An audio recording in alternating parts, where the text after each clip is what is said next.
trophy. Nearly won a national championship, Roddy, at TCU, and put together that incredible run just 2 years ago.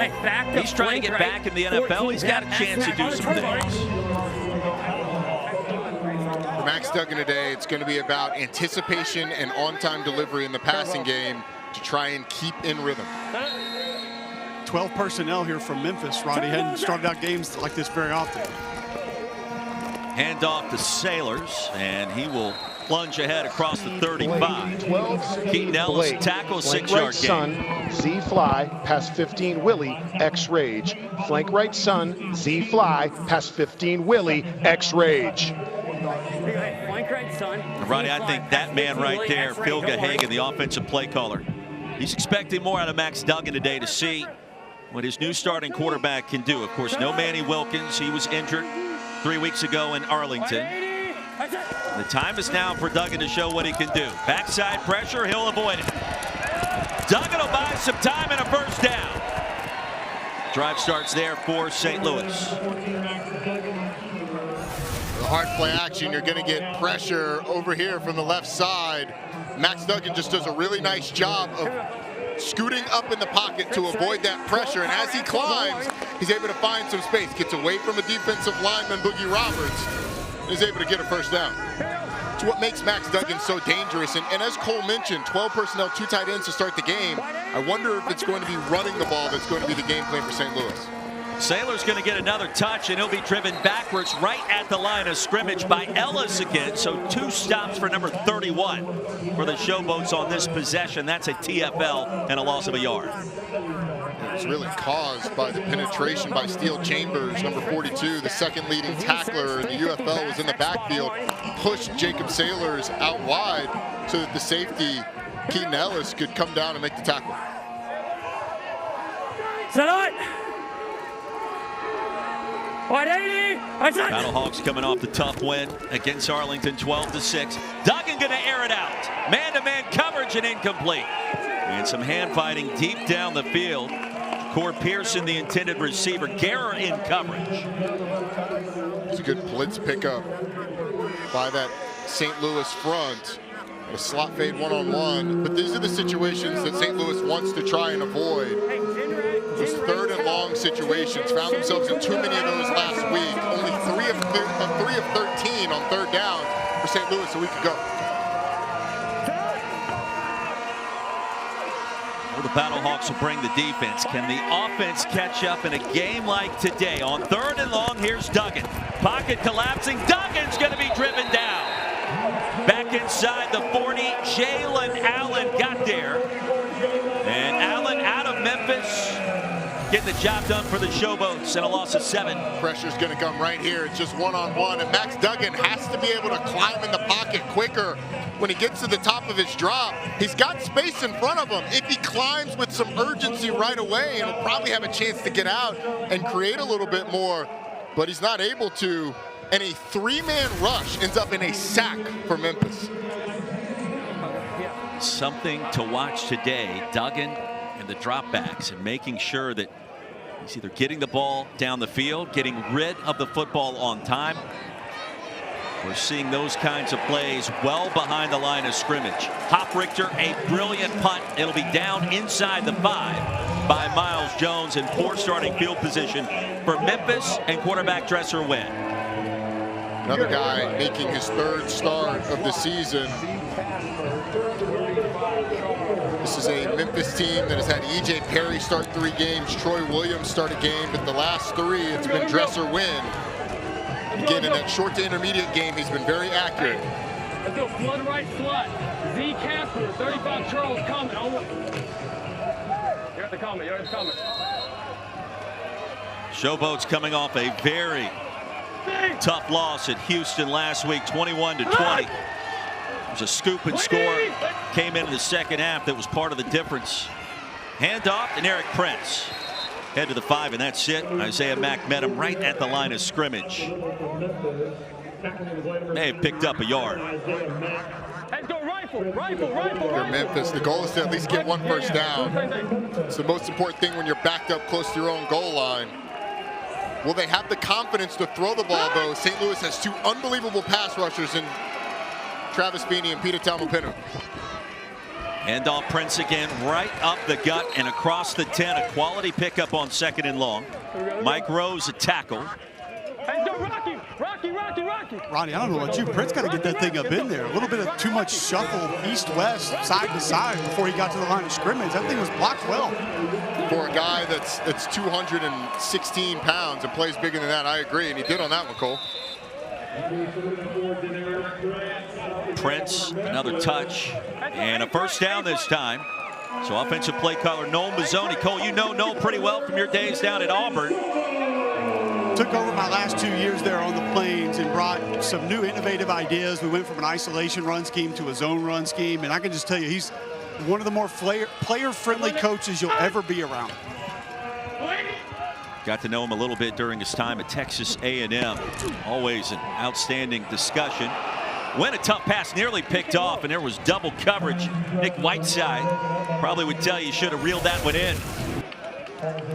There's plenty of time for Dresser Wynn to diagnose this defense. It ends up being a corner sinking underneath that had a chance to intercept it. I think Willie Harvey got a piece of that one, Roddy. He might have, but that's 2 weeks in a row where St. Louis has had a dropped interception. Third carry for Prince.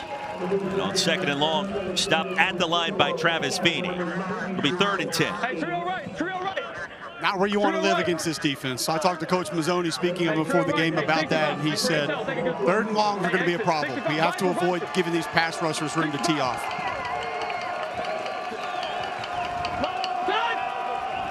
One of the big playmakers like Isaiah Henney, Kai Loxley.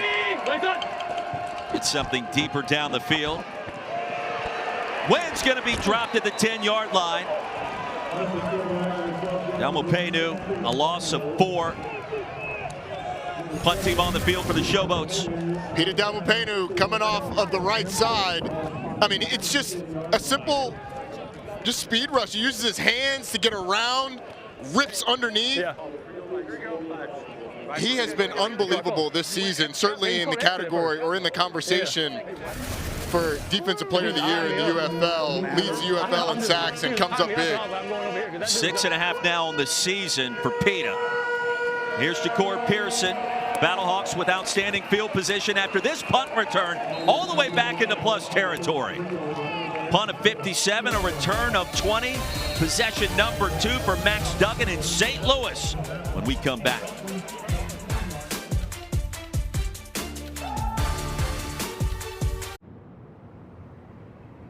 And the Showboats back to the drawing board with Dresser Wynn on the sideline. As St. Louis gets a football back in plus territory, Battlehawks trying to win their 5th game this season. We just showed the Memphis Showboats mascot, Skipper. Apparently it's his birthday today. Happy Did you know birthday. that? I did not. Happy birthday, Skipper. I wonder how old he is.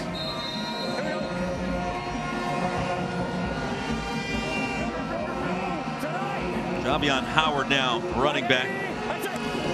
Alcorn State, Jarvion over the left side. All kinds of real estate. And a big gainer inside the 35. Get you down to Cole Kublik. Cole, who do we have? Peter Maypal. I want to ask you about winning on that last rush because the tackle actually had a clean set. He went depth first, but then went vertical. When do you make that decision to come outside or give him the inside move? You can show me. So at first I saw him sit vertically. So I take my first step. Then I take an inside step just to make him see a little bit. Then I get my rush out. So you stall him on that inside step, and if I don't come back outside, that's when you're going to give the outside move. Yeah. Basically, I just got to give him truth, you know. So if he said like vertical, I'm going to take the inside. If he said like, short side me, I got to take the edge. Thanks, Peter. Oh, yeah. Hey, happy Mother's Day to all the beautiful moms out there. Much love. Off us. There you go, guys. Peter, we love you, and Cole Kublik, and Max Duggan, a gain of 28 on the quarterback scramble. A lot of great teach tape there from Cole and Peter. A lot of great teach tape from Max Duggan. He gets some pressure, but when he's been able to climb in the pocket, step up vertically towards the line of scrimmage, it's ended up in him running the football, but it puts a lot of pressure on that Memphis defense. The interior of that Memphis defensive line has to stay firm and not get too far upfield. Showboats add an offensive lineman in Bradley Ashmore, 6 up front to block. Jarvion Howard going to be bottled up quickly, and it was Keaton Ellis that met him first at the line.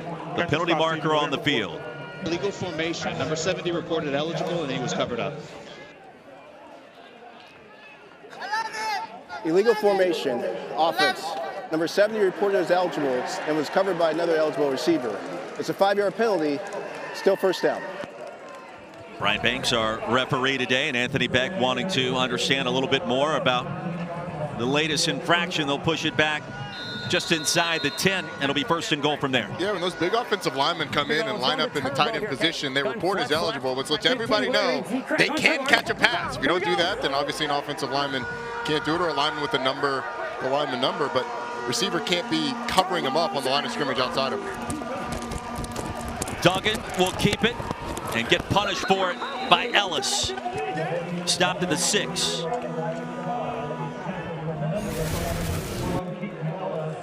It's a nice job. Max Duggan's going to read the line of scrimmage, and you're going to get the tight end coming across. If he doesn't stop here and continues out, Max Duggan probably is able to get in the end zone.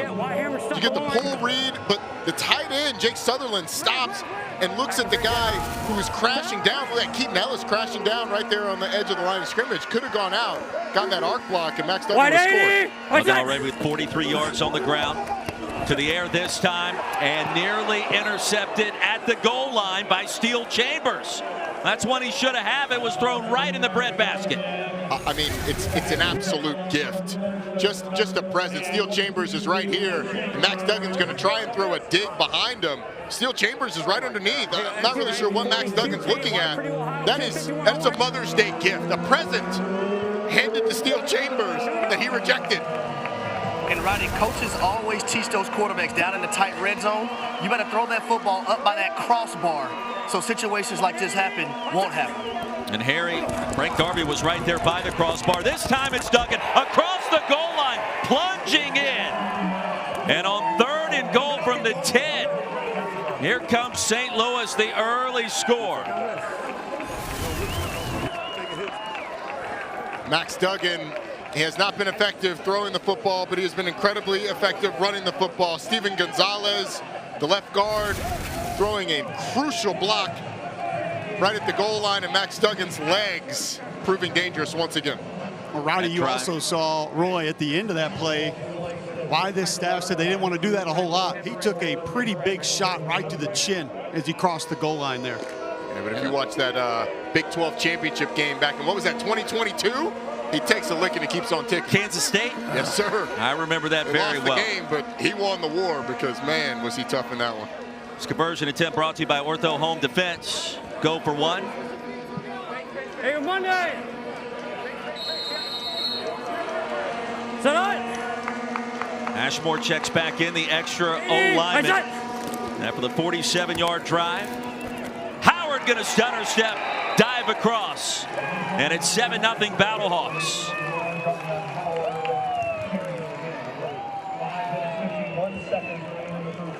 Max Duggan finding unique ways to push his team into the red zone. 38-yard scramble last week, give him 28 on that run, and the touchdown moments ago. Max Duggan reaching pay dirt. Advantage St. Louis.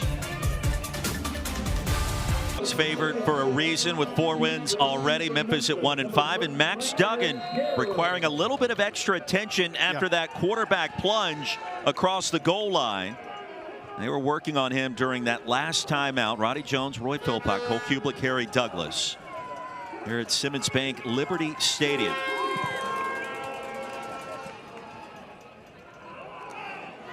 And from the 6, stutter step and a spin down at the 30 by Garrett. Cole Kublik with Max Duggan right now. Max dialed into the iPad down here. You're starting to get some offense going, a little bit of momentum. After reviewing a couple plays, what are you seeing out there? And then now what are you seeing on the iPad? Yeah, you know, guys are playing hard. O-line's doing a phenomenal job. Running backs, receivers blocking. You know, I got to get our guys the ball, throwing the ball. But, you know, we got points, which is good. Defense is playing great right now. How much of the plan has been for you to run? How much of that has been on your own? You know, you kind of just play what they give you. You know, sometimes it might be design runs, sometimes it might be scramble drills, sometimes it might just be throwing it, give it to the backs, things of that sort. So we'll see how the game goes. Thanks, Max. Appreciate it. Thank you, Cole. Dresser win back on the field out of UT Martin. Spent more than a year with the Rams organization, and Sean McVay on the swing to Prince. He's going to lose a couple of yards. St. Louis was ready. Lucas Dennis In the TFL, it'll be 2nd and 13. Hey, crowd right. Crowd right. Z Casper. Hey, 38 Ohio plus. 38 Ohio plus. Z Casper. Z Casper. Crowd right. 38 Ohio plus. Crowd right. Crowd right. No, right here. We're talking with Noel Mazzone, the offensive coordinator, this week. He said Dresser Wynn was with the Rams and Coach McVay for a long time. Sean McVay knows some football. He knows that he had something there. We feel like we do as well. And as Wes Hills gets his first carry, 11-yard pickup will yield 3rd and 2. Half right off. Hey, hey. Half right off. 34 Chucky Saw. Hey, half right off. Half right off. 34 Chucky Saw. 34 Chucky. I would guess some kind of split zone to the right here, Roddy. Yeah, I think you're right. Wes Hills, the running back. He'll get the carry on 3rd and short. Needed to get to the 40. They're only going to give him a yard, and now decision time for the Showboats. Isaiah Mack prevented the first down. See what Jim Turner decides to do here, but I think I'd go for it. You got 2 big backs. Hey, cheers, cheers, cheers. You're fighting for your playoff life. Show some confidence in that offense. It looks like he's going to do it. Rocky, Rocky, Rocky. Rocky, Rocky.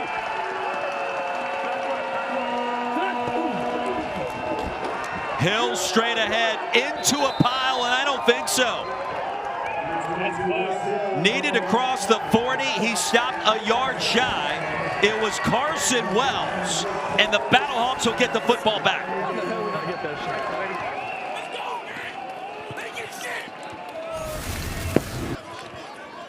The ball's going to be run to the right, but Carson Wells comes from the left side of that offensive line and just knifes across. Creates the penetration, hits Wes Hills in the backfield, and he's not able to get that 218 pounds of momentum going downhill. And an incredible play by Carson Wells, who's coming back this week after being out.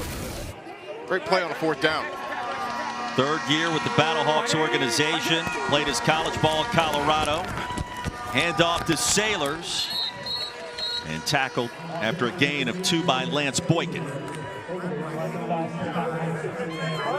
And we said it moments ago, advantage St. Louis with this start, even after being stymied on that first possession. Well, the defense has settled in quite nicely. Yeah, they have. And coming up big on that 4th and short was definitely massive. Memphis has to get in those 3rd and short situations. That's where they want to be. They just weren't able to convert on 2 runs. Sailors motions out. Duggan on the screen to Pearson.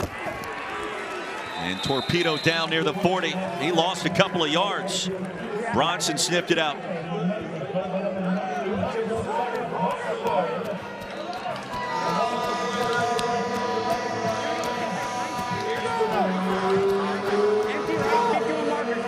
Steel Chambers coming off the field. How different would the game have been had he been able to intercept that ball down near the goal line, preventing points? Comes off the field for his big 3rd down. Across the line of scrimmage, there's the penalty marker. NCI 44. Hey, huddle. Neutral zone infraction. Defense number 44. 5-yard penalty. It's 3rd down. A bonus 5 yards after Jalen Allen jumped across the line of scrimmage. Offside's an easy call. His veteran officiating crew. I don't really know why Jalen Allen was raising his hands like he was innocent in this situation. There was no shot of that. But nonetheless, it takes you from a 3rd and very long to a 3rd and medium. That completely changes play calling, brings Max Duggan's legs much more into the fold in terms of his ability to pick up the 1st down as well. Most importantly, you're in field goal range now for the Rod Squad. 180. Rod Squad standing next to you. Rodrigo Blankenship. Out pattern unavailable for Pearson, and decision time for Anthony Beck. Those are the throws like that are the layups that Max Duggan has to hit consistently. Ja'Cour Pearson is wide open on an out route.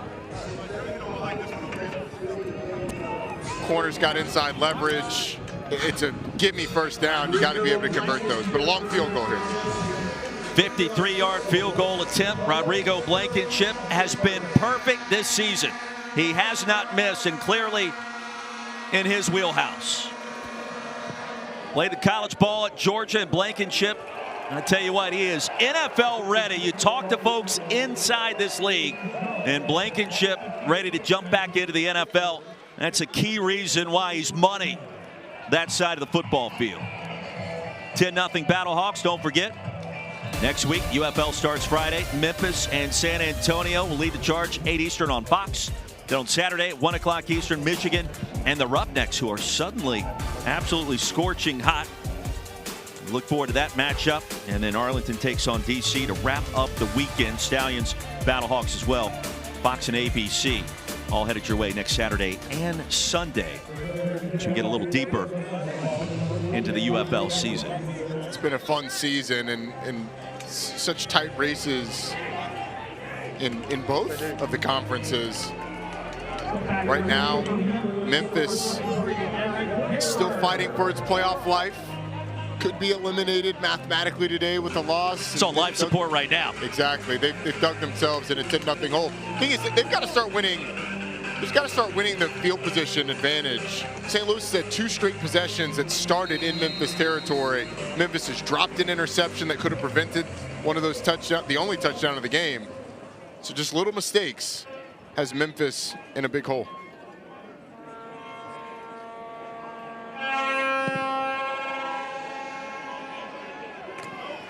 From the 11, Garrett tripped up crossing the 30. After a return of 22, one more chance now for Dresser Wen. Interim head coach Jim Turner leading this Memphis organization, replacing Ken Wisenhunt halfway through last month. This team has shown small signs of improvement. We mentioned 1-point loss last week at Houston.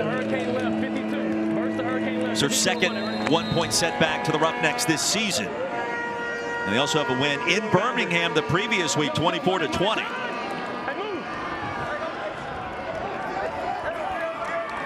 Empty backfield for Wynn. They'll sling it out. Elijah Stowe. And a penalty marker comes in. Another one flies in late. 7-yard gain if it stands. All right, open up. What do you got, Brett? Oh, 2 flags down. Okay. No, there's just one. That's a mouthpiece. I got hold on number 9. Holding on number 9, the offense. Yeah. All right. We're going from previous spot where your flag is. Holding. Offense number 9. 10-yard penalty from the previous spot. It's first down. It's a holding on a wide receiver, Harry. I know you don't like to see that. Jonathan Adams, the guilty party. Yeah, you got to get your hands inside. Anytime you get your hands outside those shoulder pads, they're going to call that 9 times out of 10. I have to say it was an all-conference, maybe all-American flag toss by our back judge. That thing came from about 40 yards downfield. It's also confusing because there was a mouthpiece that's now being picked up and thrown off the playing surface that is also the exact same color as the penalty flag itself. Yeah. That should be a flag. Yes, a double flag. What you guys talked about for Memphis, right? Being able to have first and second down production. You don't want to be 1st and 20, especially against these pass rushers. You want to figure out if you can get about 5 or 6 yards here, probably another 5 or 6 on second down, so you're not 3rd and 14, 3rd and 16. Yeah, it should be 2nd and 3. Instead, it's 1st and 20, Harry. Pass went almost backwards to Prince. He's been active in this first quarter. Barrels his way towards the 25. I thought generic Prince, had he just made it a foot race to the sideline, could have had a few more yards. Instead, tries to make Callahan O'Reilly miss. And he's not able to do it. And they're not able to get those 5 yards that Harry was talking about on first down. Second down and long. Dresser Wen pulled the football away at the last minute, slides in short of the 30. Dresser Wen made the right read. Defensive end crashes down, pull, try and run it. But just a really good play by Willie Harvey, shaking the offensive tackle, trying to block him, getting over the top, setting up 3rd and 14. Do not expect a quick pass here so you can get away from those pass rushers. Beat it, Tamu right there. Pressure. Wen gets rid of it. Pass is caught. Kai Loxley. Punishing finish. Loxley. Well, you may not see a better catch and run than that this entire weekend. And the Showboats with a little mojo and a gain of 31. The Dresser Wind does a nice job of fading away from the pressure created by Travis Beanie, and he's able to dish it out to Kai Loxley, who it's just all hard. It's just all want-to. A fantastic job of continuing to fight for every single yard by Kai Loxley. We'll see if that wakes up. Boats with 31 yards on that last play. Here we go. Hey, let's go.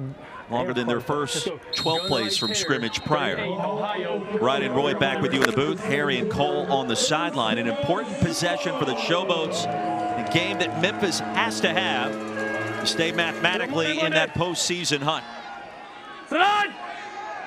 A couple of running backs in the backfield as Prince motions out, and Wes Hills still on his feet. Well, you mentioned the big backs in the backfield, and you see that physicality on display there from Hills. Wes Hills is a big back at 6'2", a tall back at 6'2", but does a nice job of running behind his pads on this play. Lowers the shoulder pads, and when those big backs get down, it's tough to tackle. Let's hear what Anthony Beck had to say during that run.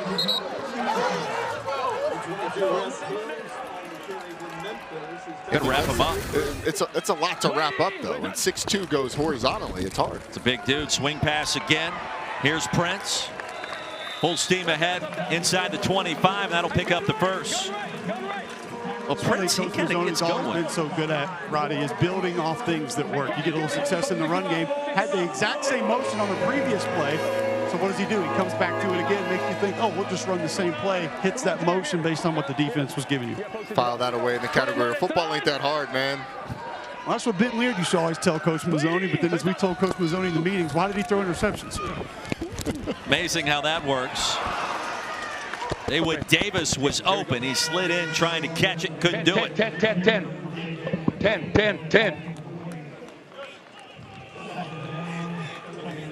No. Hey, trio right. No, bang left, all right? You got this one? Here you go, bang left, F fly, 54 dagger, X on. Bang left, F fly, 54 dagger, X on. I'm on there, ready? Up on two, keep playing. Going with the different personnel grouping, taking one of the running backs and tight end off the field. More receivers on. 2nd and 10. Wynn slings it out. And Wes Hills, one of those backs, stopped right at the 20 by Callahan O'Reilly. 3rd and 5. 3rd and 5. This is a third manageable situation for Memphis. These are the types of situations they want to be in. Like we said on that last drive, now it's about conversions. Expect something quick to not let these pass rushers have a lot of time to get the Dresser Wind.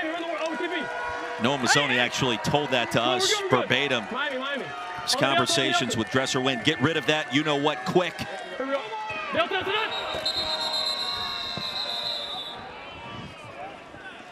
And a timeout's going to be called. Which one you got? Timeout. Okay, yeah. Memphis.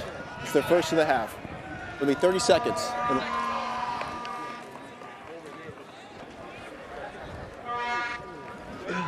Great call right there. TJ. That'll be a touchdown. Fucking give him the fucking.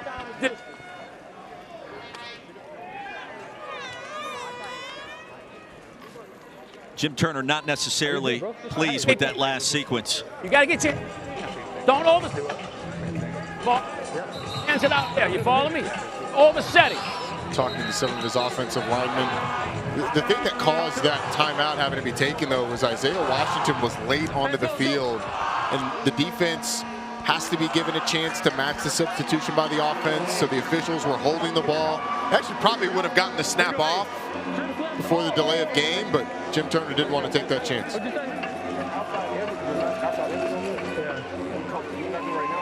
Yeah, you do it late. You got to win right here, bro. Yeah, it's be. Don't break it. Trip left off squeeze. Hey, trip left off squeeze. Hop. 55. Miami. I'm on there. Ready? Hop to it. Pistol. Here, hop up here. Showboats got to have it on 3rd down.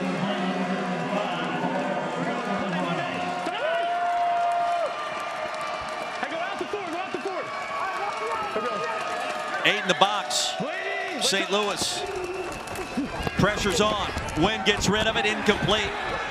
And the errant toss. Late penalty marker comes in.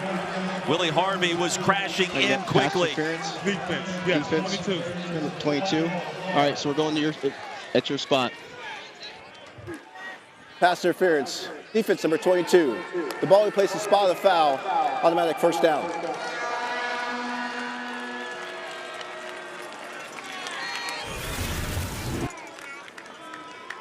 There's the pass interference. Kind of hits the back of the intended receiver. Knocks him over, but it was pressure that Dresser Wynn was able to sort of fade away from to deliver that football as Willie Harvey had a free rush at the quarterback. Penalty was on Cameron Kelly. 22 was the intended receiver in West Hills. End result is a first down for Memphis, trying to get back into this game. West Hills punishing. 5-yard pickup. Little ground and pound right now for Memphis. And Cole, since Noel Mazzoni has taken over, this outside zone scheme has been their primary run scheme, and they've had a lot of success with it. Well, and one of the things that they've had success with is, like you guys mentioned earlier, getting a bigger back in the game. And it happened with us and Coach Mazzoni at Auburn. We all referenced it in our meetings with Heath Evans, a fullback basically playing tailback. Sometimes a back that's not as twitchy, not quite as fast, has that natural patience to be able to find the holes.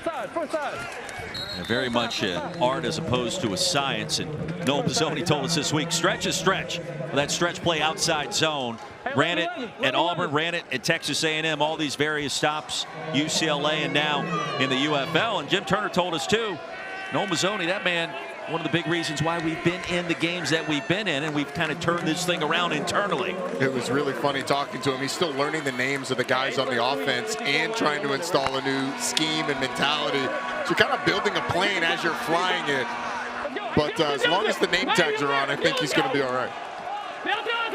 3rd and 3, Win with a sense of urgency, more pressure into the flats, and it is hauled in. That should be enough to move the chains. West Hills shows you the hands right behind Willie Harvey. West Hills just going to run a little flat route. He's going to be covered by the linebacker, Willie Harvey.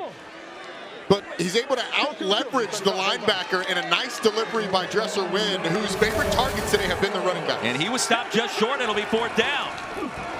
Hills kept the legs churning. I don't know if he got it, Roy. I thought the completion, he was clearly in front of the line to gain. He was not.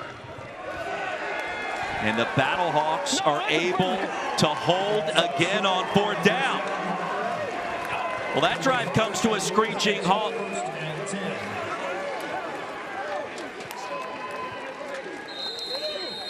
.10:35 to go. The Battlehawks will get the football back deep on their own end of the field. And let's check in with our sports betting analyst, Aaron Dolan, with the latest trends and the odds on this drive for St. Louis. Aaron. Well, like you mentioned, Game 4 out west at 10 o'clock Eastern. That is Monday night on ESPN. Everybody waiting to see if Steph Curry's going to come back next week. And, of course, the draft lottery, the Cooper Flag sweepstakes, Ronnie. There it is. So that's what it needs to be called, the Cooper Flag lottery. It's one of those drafts where you're drafting for a guy. Where will Cooper Flag end up? He was dominant last year, scrimmaging against Team USA as they got ready for the Olympics.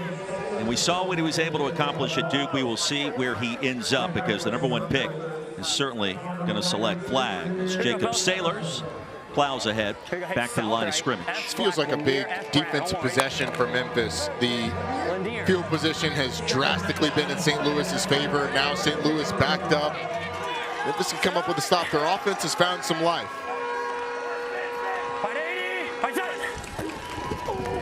Duggan's got a little bit of time. They'll try to set up the screen. Sailors has it, waiting for the convoy. There it is. Big play, Battlehawks. And a first down as Sailors rumbles out of bounds, and a gain of 25. Well, the initial motion takes this safety back to the middle of the field, and then just ends up not being a lot of people there for the screen back to the left side. There's only 2 defenders with 2 blockers out front. Really well-timed call by Phil McGagan, the offensive coordinator for the Battlehawks, using that motion to rotate the safeties, rotate that secondary away from where the screen's going to go, and then well executed by the offensive lineman and Max Duggan. Hagan told us this week Max Duggan does not have to carry this team. We've got to put him in the right spot to be successful. I think they're starting to do that a little bit more of what we've seen in this start today in week 7. Well, Max Duggan's legs honestly have carried this team for a couple of drives. Made some big plays on the ground, but now they're starting to find some short throws to get the ball in the hands of some of their other playmakers. Still no targets though for Hakeem Butler yet. Tonight. 180. On second down, Sailors gains a couple. Harry, do you feel like McGagan actually trusts Mac Duggan the way that he wants to yet? No. And it's sad because they have so many offensive weapons in the pass game, and to have the inability to not get those guys the football, it can get frustrating at times. But what I will say about the St. Louis Battlehawks skill position players, they're out there blocking their tails off. You don't see anybody throwing tantrums on the sidelines.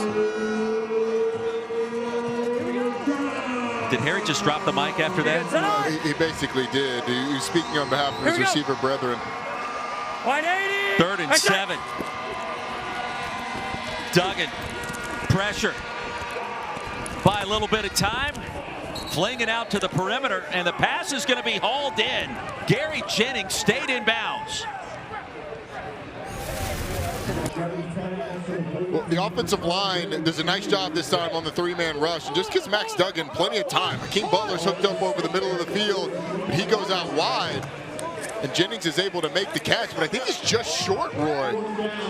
You can see where that ball comes down. It comes down short of the line to gain outside, and a stop for this Memphis defense. So, Roddy, it's all about KYP, know your personnel, right? If I have Hakeem Butler, who's about 6'6", 235 pounds, lined up at number 3, running a route across the middle, which we call a search route, throw the ball to the big body wide receiver so he can make that contested catch and you can move the chains. It wasn't PYT, it was KYP. I think I've got that straight as Isaiah Henney awaits the end-over-end punt. And he gets decked. Absolutely walloped at the 12. Miles Jones. Have no mercy, young man. After a punt of 41, nothing on the return as Henney was crunched. Right. Dude, I'm ready to see something happen right here. He's been in worse positions than this. I have no doubt he's going to be just fine. We just need to get something going. Now, beside you is Gran. That's Gran, yeah. I called her grandma in the break, and she said, no, son, it's Gran. So I wanted to make sure I get it right. Gran, how excited are you to watch your grandbaby? Oh, I'm on. Hello? How excited are you to get something going here? Oh, I need to get it going bad right now. We're all here to support Dresser, though. I have 3 grandsons, and they're all here today, Dresser and 2 others. So I want to tell both of you ladies happy Mother's Day, and also let everyone know on the broadcast that this entire section right here is supporting Dresser Win today on this fantastic Mother's Day. All right, thank you. Thank y'all. HD, thank you, my friend. Great as always, the Wynn family. Dresser had to deal with a little bit of pressure there. That last play, but a penalty results in a first down. It ends up being okay for Memphis. You can hear the anguish in the voices of Shelly Wynn, Dresser's mom, and Gran as they live on every single moment of their son and grandson out there on the field. Here's Wynn, clean pocket this time, out route available, and the pass will be reeled in. Kai Lodgley, his second catch, came into this game with only 4 on this season. That'll move the chains, a 15-yard pickup. Also a great job by Dresser Wynn, right? Understanding where the ball had to go, throwing with anticipation. I looked up at mom and Gran, and yes, they were clapping for their son and grandbaby. I thought he was doing that hit still in the stands, just hanging out with him. I thought Gran was feeding him that line. More Harry Douglas in the stands, I don't think would be a bad thing. Willie Harvey going to make the stop here on Eric Prince.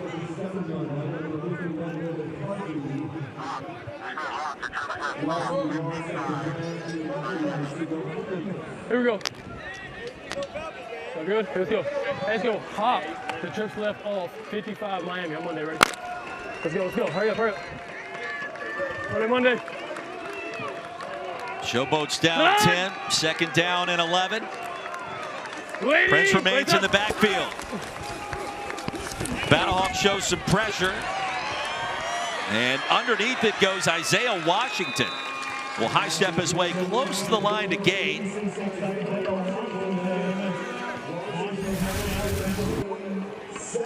Really nice job by Dresser Wynn working from the left side back over the middle where Isaiah Washington was on that shallow drag. Recognized the man-to-man coverage, went back to the route that's going to win against man coverage. Was able to make it a third and short. This is where Memphis has struggled though, third and fourth and short. Been stopped twice on 4th and a yard in this half. That is the difference in this game. To the edge. And this time they find a way with Prince. Rumbles into plus territory. And a 5-yard pickup. You know, on those stretch plays, one of the toughest blocks is that point of attack block by the left tackle on the defensive end. That time, Peter Delmupenu was lined up about 1.5 yards, 2 yards outside of James Tunstall, the left tackle, who did a nice job of getting him hooked just enough for Prince to get outside. Noel Mazzoni trying to change the complexion of this Memphis offense. Dresser Wynn flings it, pass is caught, tight end Chris Pierce. And Pierce is going to pick up 11 yards and a first down. And this pass had to be inch perfect by Dresser Wynn. Pierce is just going to drag over the top. Dresser Wynn's going to go with them. And there's not a lot of space there. Cameron Kelly's fingertips are about 7 centimeters away from this ball. But it was a perfect pass by Dresser Wynn into the arms of his tight end. That's what happens when you have your mom and your grand basically say, we need to get a drive going here. It started with the interview. Yes, it did. I was going to say the only person that was more excited to see Harry Douglas than Shelly Wynn was our valet, who was all over the "that boy bang." Deneric Prince up to the challenge that time. Got north and south. Gain of 14. And check out the blocks by the interior of that offensive line. And on this outside zone scheme, on this stretch scheme, these two big running backs are so good at finding the hole, putting their foot in the ground, and getting north towards the end zone. Prince again off the left edge. And on first down, Memphis starting to find its groove on the ground.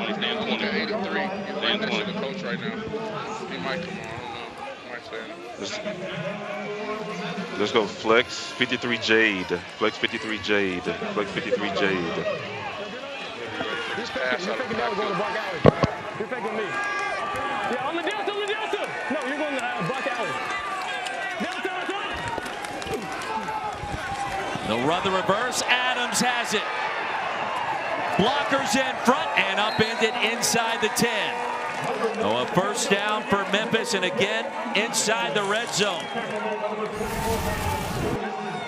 This thing is almost blown up, but Adams is here. You're going to get 2 unblocked defenders on the right side of that offensive line, though, from St. Louis, who have a chance at Jonathan Adams, but the speed gets around and some decent blocking out front. They ran this play last week as well. It's certainly something that St. Louis will have practiced, but well-timed call by Leo Mazzoni, this time by Noel Mazzoni, excuse me, this time running it in the red zone. I think he stopped calling pitches for the Braves a little while ago. And you know I grew up with Leo Mazzoni, so it was bound to happen. Looking for Adams in the end zone. Coverage was there on the slant pattern. Cameron Kelly was trailing him for a moment. Adams wants a penalty marker.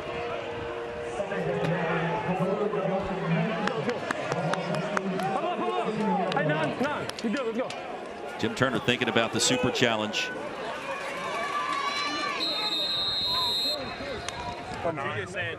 Holding on our on number 9, on him as the receiver. What's that? He just saying don't challenge. They might not. All right. What do you want to do? Good. I'm not. Next play. Okay, next play. I'm not going to challenge it. Jim Turner, interim head coach for Memphis, was ready to go with the super challenge. The flag was ready. Jonathan Adams thought he was interfered with on that pattern. Yeah, he's trying to cross the face of Cameron Kelly, the safety, and I don't think there's enough there for that to be overturned and a hold be given. And the ball wasn't in the air, so I don't think you're going to get a pass interference. I think it's a good no challenge by Jim Turner. Strong drive for Dresser Wynn, boosted by the in-game interview with his family.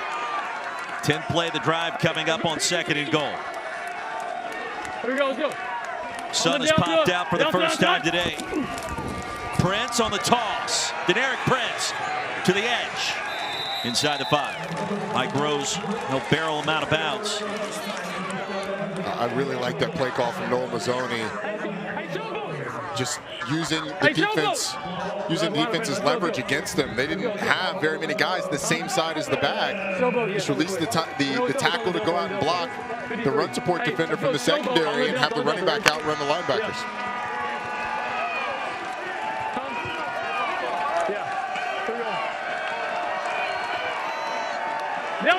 Dresser Wynn, the former All-OVC quarterback at UT. Martin and a touchdown strike.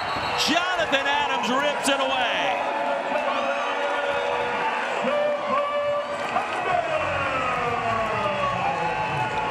Second touchdown grab of the season for the physical Jonathan Adams from Arkansas State.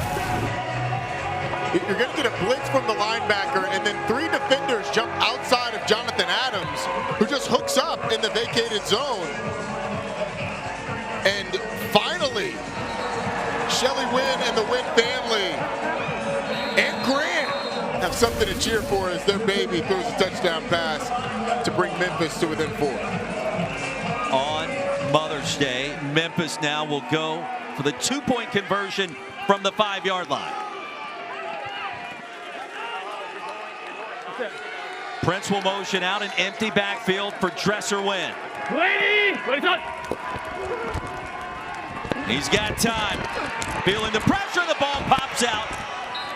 Conversion attempt is no good. Travis Feeney forced the fumble. And Memphis fortunate that play didn't end in more disaster than how it did. Yes, they were, but what a positive drive for Memphis. Obviously ending up in a touchdown was the key goal, but finally you converted on a 3rd and short. Got some rhythm in the passing game, and Dresser Wynn just looked in command. Finds his big receiver, Jonathan Adams, to get in the end zone. Jim Turner loved it. Toe. Go for toe. Yeah, go for toe.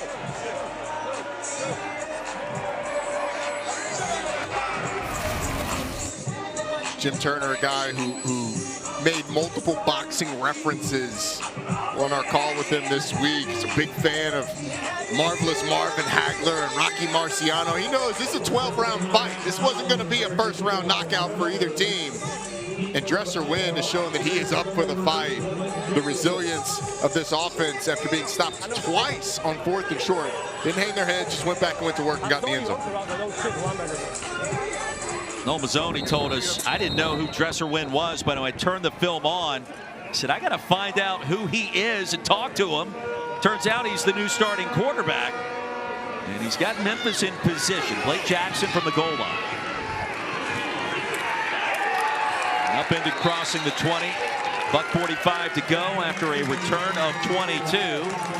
And we're down with Harry Douglas again, HD.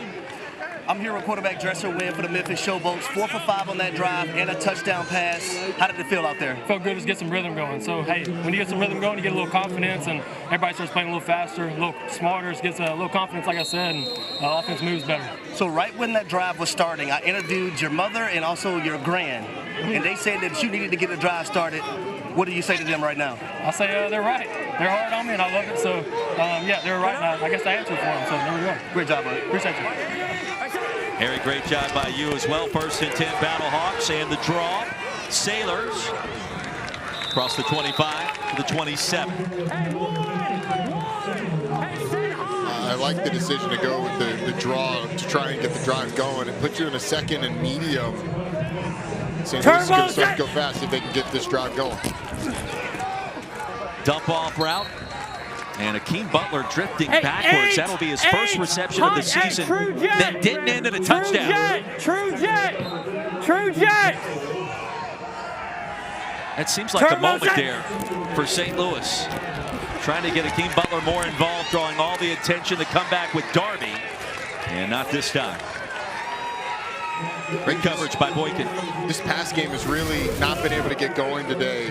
They've had the most success with the short passing game, and Max Duggan trying to fit it in a tight window. Not quite able to get it low enough for Frank Darby to be able to use his body away from the defender. But this is an interesting situation because on the other side, Memphis has 2 timeouts. So if you throw the ball twice here, you're going to give the ball back to Memphis with a decent chunk of time left in those 2 timeouts. But I think St. Louis wants to be aggressive. We'll see.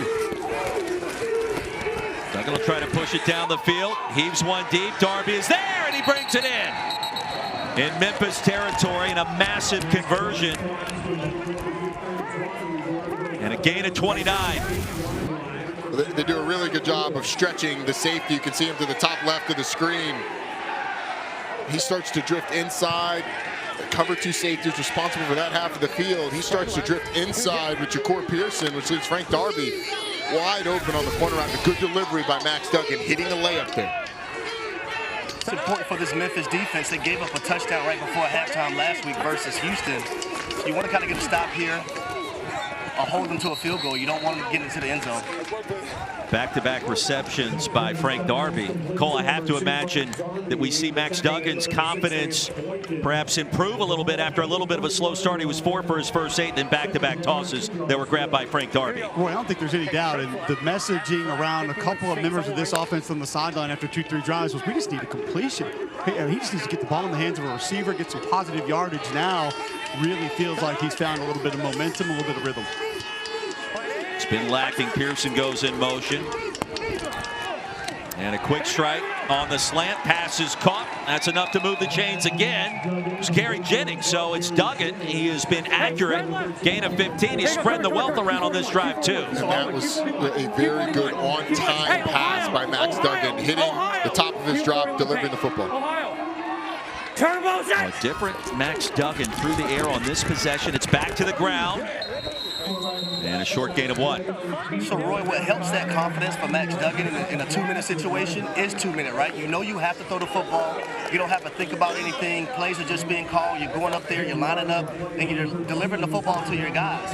It's a bit different, right, when you're starting the game out and that whole nine. Utilize the space.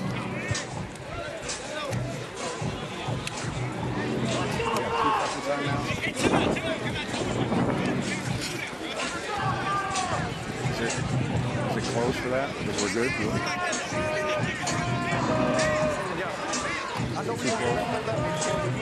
Yeah. Good call.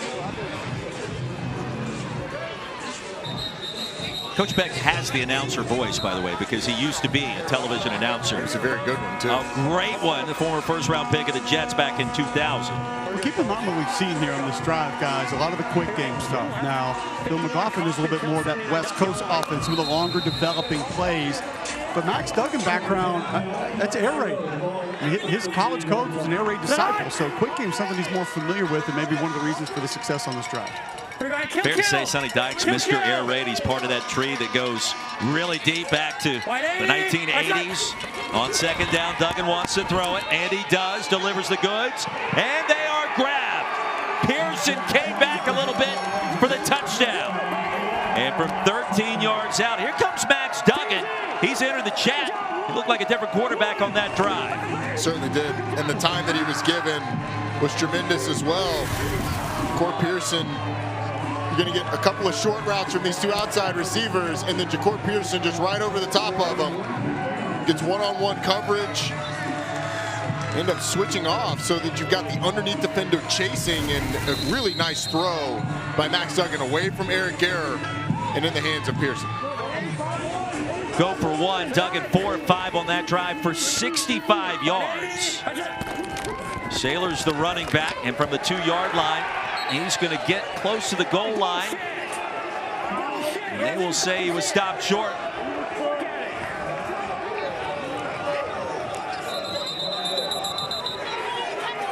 So our new score at 16-6 after Ja'Cour Pearson's first touchdown of the season. Former Ole Miss standout.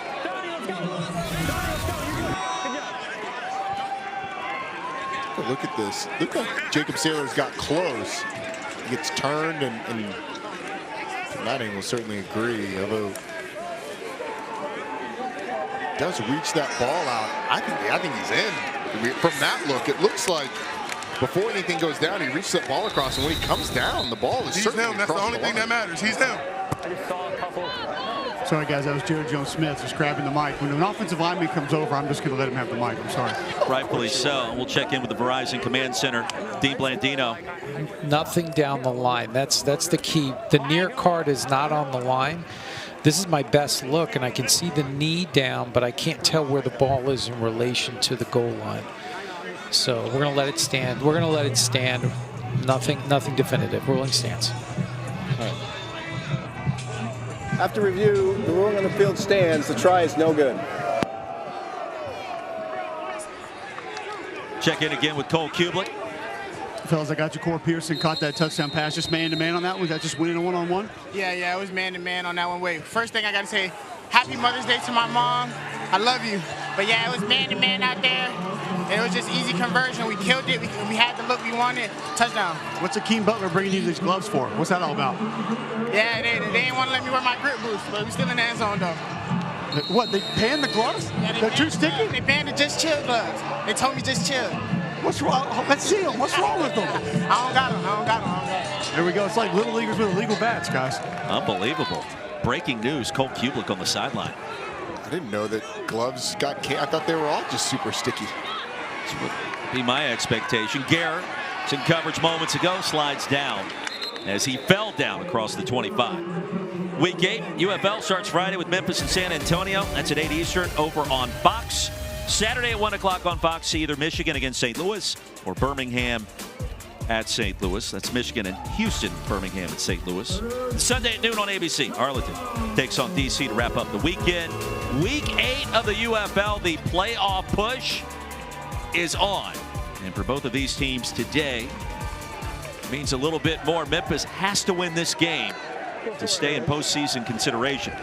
Meanwhile, the Battlehawks, they are right there knocking on the door, just a half game behind DC in their conference. And the Memphis running back, Wes Hills, came off of the field after that kickoff return limping. Took him into the medical tent. Certainly don't expect Memphis to run the ball here, but the running backs have been big pass targets as well. Both teams with 2 timeouts remaining. Dresser-Wynn wants to throw it. Escapes pressure. Awkward chest pass pump fake, and he'll race out of bounds. It was a lot of work for a very minimal gain. But it was good to escape the pressure and at least get out of bounds. Isaiah Mack was the one that was coming after him. Hey, Mark. You ever done the fake the chest pass in basketball where it's right there? That's what that looked like to me. Here, Jim Turner, goal of this drive is to get at least a field goal. Not a lot of time to work with. They'll set up the screen. Here's Prince. Really didn't get the blocking he wanted out in front. Stopped near the 35. He also didn't get out of bounds. I mean, every player has to know that you get as much as possible, but as soon as you feel like you're going to get pressure from a defender, you got to get out of bounds. You can't get tackled short of the line to gain and in the field of play. Dagger. One more, yep.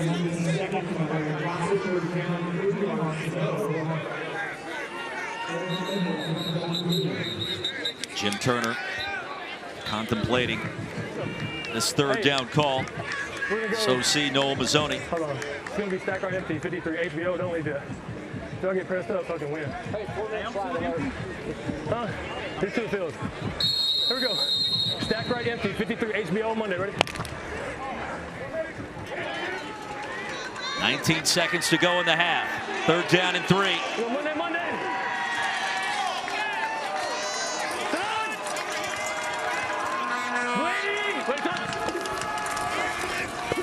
Dresser-Wynn escapes.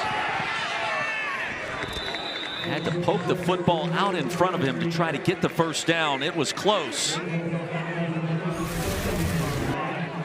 He thought about launching this thing. He gets a receiver going downfield, and he thought about launching it down the field.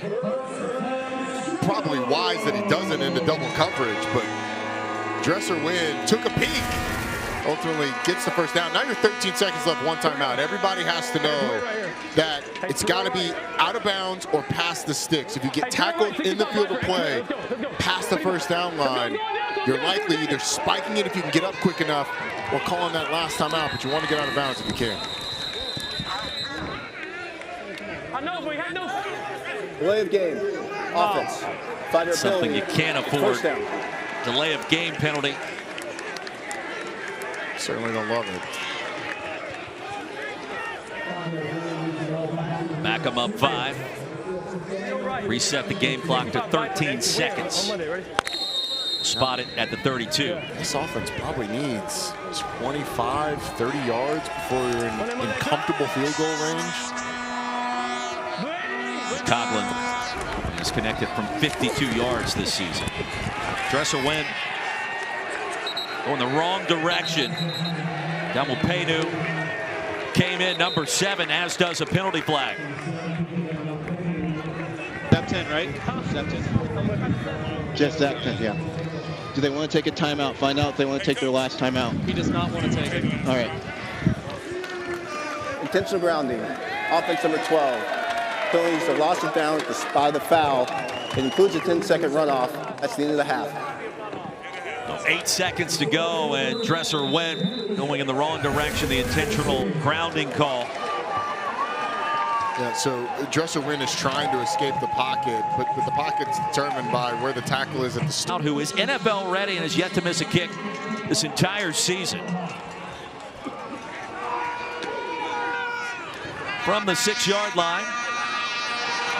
And along the far sideline, a little shake and bake by Isaiah Henney. Had the incredible kick 6 just a couple of weeks ago. 28-yard return. Roddy, is there anything we want to see different from Dresser Wynn to begin this third quarter? No, I think letting go of the ball more in rhythm is where he needs to stay. I thought on that 2-minute drive to end the half, he held on to the ball too long. But other than that, they've been able to move the ball down the field. 5 for 8 on third downs. He has not put the ball in harm's way. They have to continue to run the ball well so that these 2 pass rushers, Feeney and Talmapenu, can't tee off on him on 3rd and longs. But ultimately, I thought he's been okay today. No Wes Hills for this second half, out with a calf strain. And Eric Prince, the only other active running back on the roster. Jonathan Adams, his 2nd catch. And it's enough to move the chains. His first grab went for a touchdown. Only score of the day for Memphis, a gain of 12 here. Adams is in the slot. He's just going to run a little dig route. And it's a nice delivery, again, on time from Dresser Wynn. And if Jonathan Adams has the ball in his other hand, I mean, it's very natural to tuck the ball away in your right hand in that situation. But had he known he was going to cross the field, if he'd had it in his left, I think he could have used that right arm as a stiff arm. Probably gotten more yardage. Adams, a physical target. A little RPO action looking his direction again. Harry, how do you evaluate Jonathan Adams? Big guy. He's put up some big yards at times this year. You play in the NFL, and Adams tends to be a pretty good route runner. Yeah, I would say this right here. You look at this play, it's a ball that he should, in my opinion, catch in traffic because he's so big. You don't want that DB coming on, smacking your arm and getting that ball out of there. But, you know, he's a physical specimen, so you want to get him the football in traffic. Also, his run after catch, we call it yak, he's very good at that as well. Undrafted free agent signed by Detroit back in 2021. Standout performer at Arkansas State. Delayed handoff, 1-yard gain. Goes to Prince, it'll be 3rd long. I think if you're Memphis, you're down 10, you're 1-5. I'm not saying you give up on games when you're 1-5, but I think it's 4-down territory. The way that you've operated offensively, you don't love your ability on 3rd and short. Let's go. But I do think that you're telling your quarterback, hey, look, this is 2-play territory if we're able to get a decent game.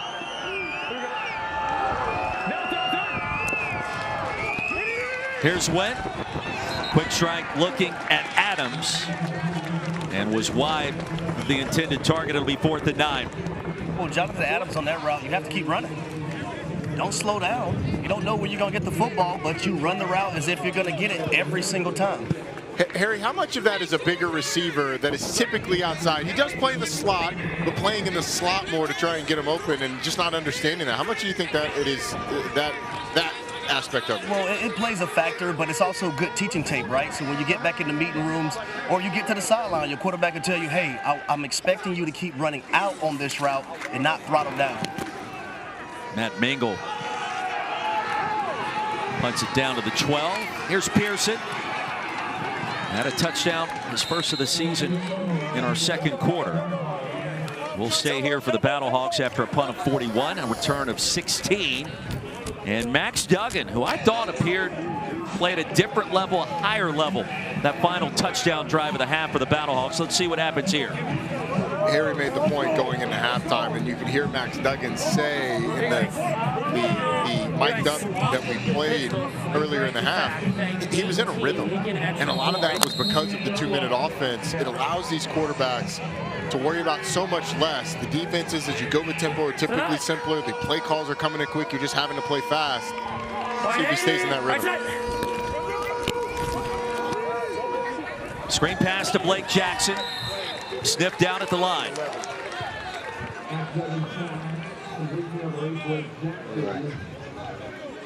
Trips right, 300 jet Purdue, X hot. Trips right, 300 jet Purdue, X hot. Hey, trips right, 300 jet Purdue, X hot. I'm all ready. Let's go hitch right now. Jarvion Howard, the running back. Bill McGagan, the offensive play caller. Abides by his 7 principles. Winning football, he calls it his formula. Go back to Blake Jackson one more time to the well, close to a first down. Come out slinging with Max Duggan. Well, the ball a little too much for my liking. But listen, I'll tell you this: if cornerback Mark Gilbert was actually looking at the cornerback, this probably could have been a pick 6.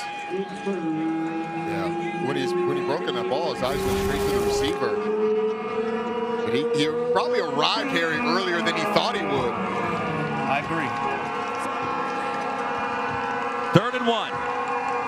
4 minutes in to our second half. Sutherland goes in motion. Into the flats. He'll retrieve it, pick up the first and a little bit more. So Jake Sutherland, 7th catch of the season, an 8-yard pickup on 3rd and 1.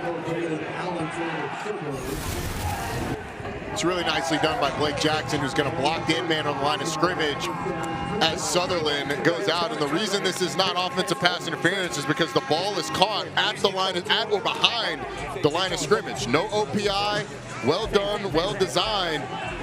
And then first down for this St. Louis Battlehawks offense. So the catch made even a yard in front of the line of scrimmage, that's going to be an infraction. Here's Howard on first down, ahead towards midfield.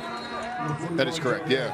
So if you're, you know, anytime you think of screen passes or any pass behind the line of scrimmage, all those players are blocking down the field. It's when you get past the line of scrimmage, that ball's thrown past the line of scrimmage, that's when you start to get those OPI calls. So it takes a lot of discipline by the player running the route to stay in a place where the quarterback's not throwing them up the field. 2nd down and 6. Sailors back in at running back for St. Louis.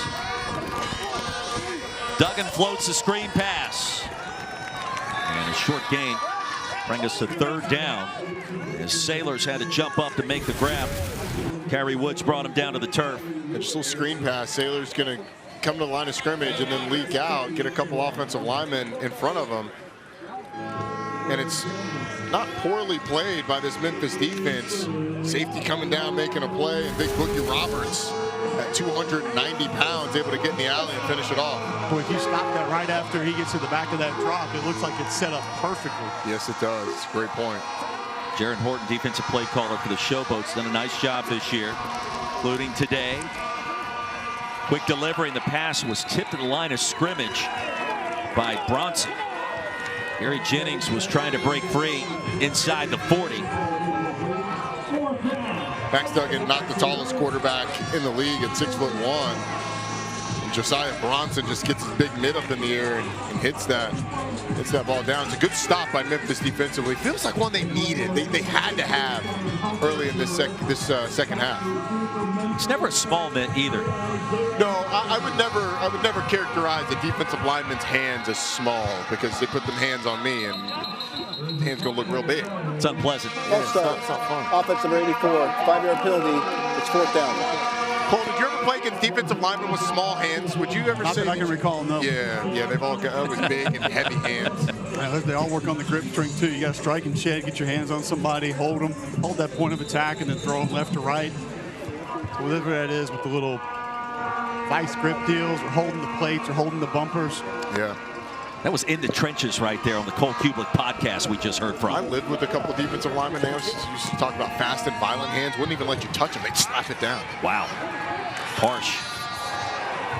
Diving ahead is Henny. And the Showboats will get it back after a punt of 38, a return of just 1 yard. And Memphis still trailing by 10 in our third quarter. Special and happy Mother's Day. So glad you could join us here in Memphis, Tennessee. And Harry Douglas, one of the stars of the show, talking hand size on the sidelines. Harry. Yeah, I'm with defensive lineman Josiah Brunson, who just got that pass deflection on 3rd and 5. And we were having a conversation in the breaks about your hand size. Yeah. So put your hands up. Let me see what you got working. Oh, he doesn't have monstrous hands. I ain't got you, man. So what is it all about? I say, man, these arms and this brain right here, man, that's how I made that play. See, it's all about intelligence and setting up your offensive lineman and getting a pass deflection on 3rd down for your team, right? Yes, sir. My man. Yes, sir, there. Happy Mother's Day, Mom. Atta baby. Josiah Brunson played his college ball at Washington. And Eric Prince going to weave his way through traffic. Gain of 3.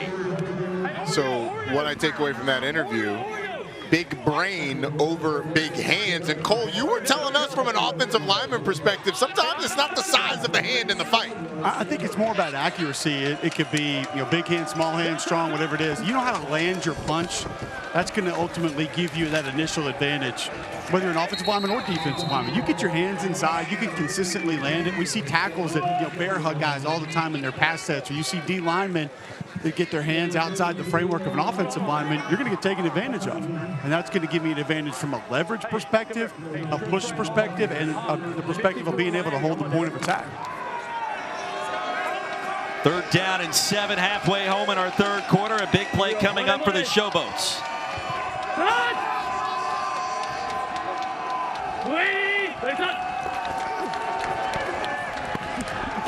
Wynn going to be sacked. Ball came out.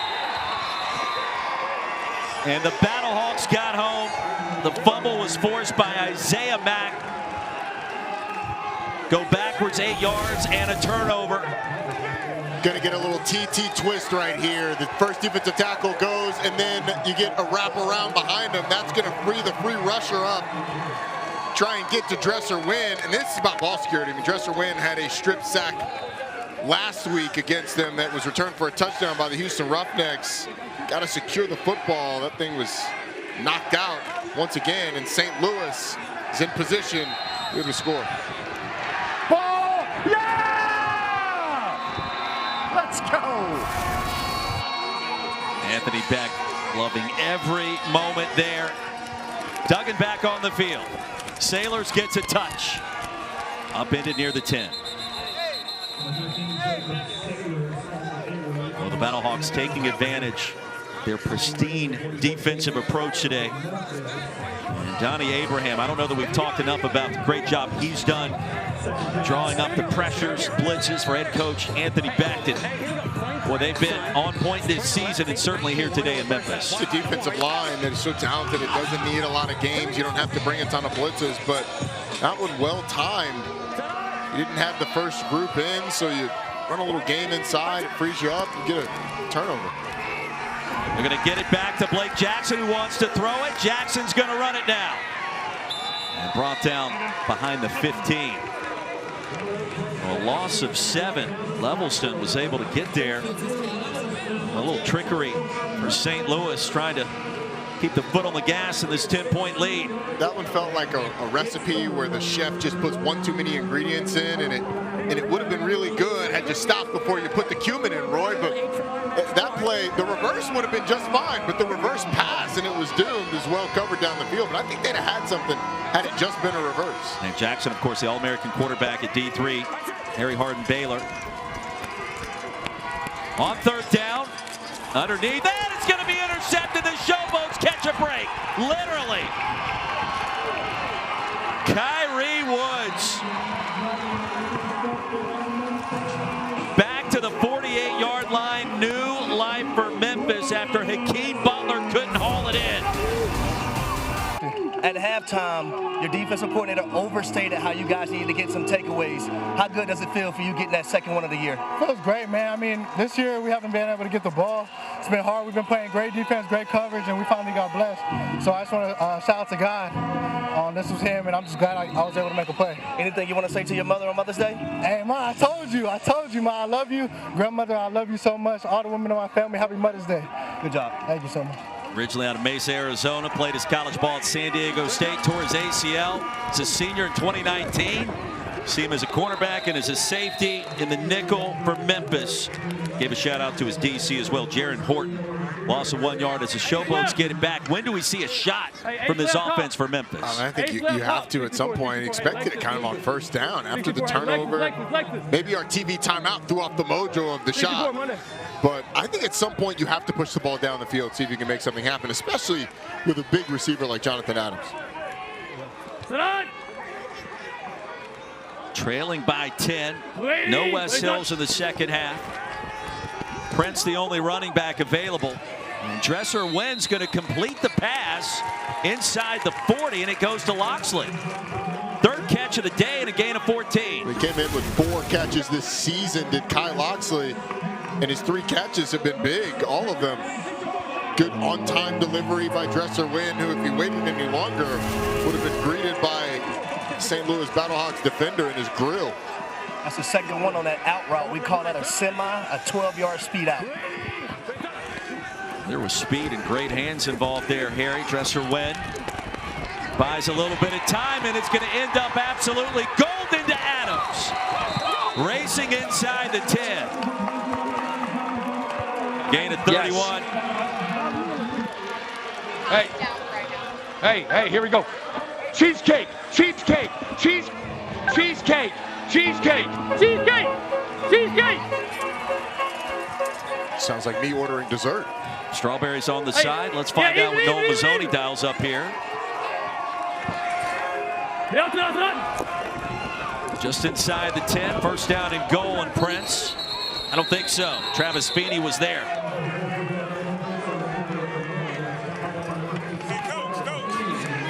You know, those hurry-up calls, you could hear Noel Mazzoni, cheesecake, cheesecake. That has everything packaged into one thing. It tells everybody everything they need to know. Formation, play, checks, all of it in one word. Delivered to the quarterback and to the entire offense, really. And Roy, you like that plain cheesecake, talking about some strawberries. I want Snickers cheesecake. That's Snickers cheesecake. Yeah. Be fancy. Even sweeter on Mother's Day, Harry. Towards the end zone, nearly picked off, and Dresser Wynn wants that pass back. Ontario Cole returning to his hometown in Memphis, the former Louisville standout. Nearly had the pick. You're going to see the route come across the middle. This is another one of those that Harry was talking about. This ball's got to be up near the crossbar. It's behind the receiver. It's low. Just a dangerous throw by Dresser Wynn. Ronnie, I would also tell you, I don't think 2 receivers are supposed to be in the same area in the tight red zone either. Yeah, it's usually looked down upon when you have 2 guys standing in the same general vicinity. Brings a lot of defenders. Haywood Davis in motion on third down and goal, floating it towards him, and it's incomplete. Well, again, the Battlehawks defense stands tall in the red zone. But as long as you're able to convert this field goal, it's still positive for Memphis offensively. You bring it to within 1 score. Your defense finally broke the seal of turnovers, their second created takeaway of the season. And the defense has played pretty well for the majority of the game. I still think a positive drive. Coughlin a perfect 2 for 2 last week. Loss at Houston. 10 for 12 on the season, now 11 of 13. And back to a 1-possession game. Don't forget the Stanley Cup playoffs on ESPN. Continue with second-round action Tuesday night. Dallas hosts Winnipeg. Game 4 at 8 Eastern. Coverage starts at 7:30 with The Point.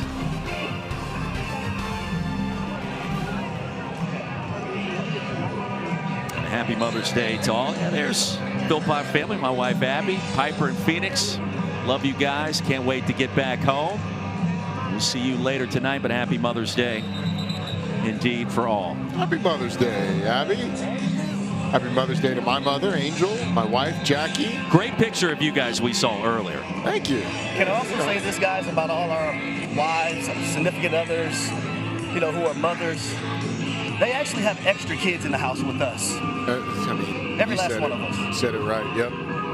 I tried to give the best Mother's Day gift of all, and that's getting one out of the house today. Brought her with me.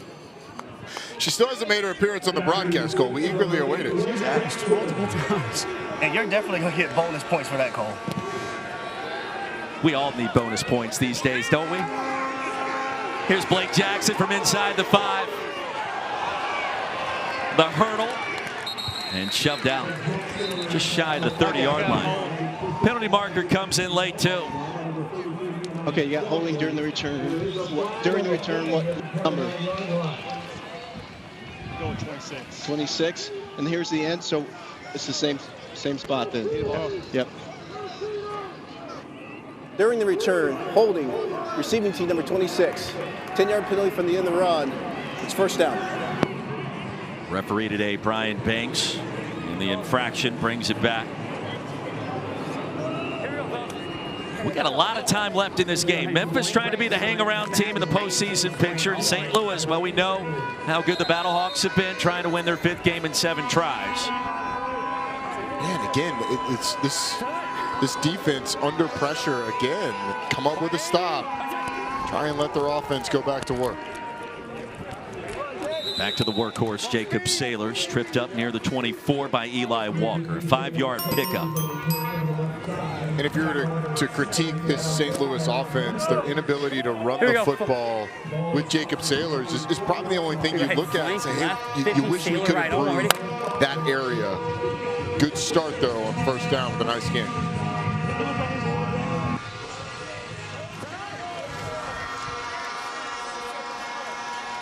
.90 seconds to go in our 3rd quarter. Duggan, pockets clean for now. Floats one deep, man-to-man coverage. Jennings comes up with the catch. I'm not sure how he ripped it away from Cameron Dantzler.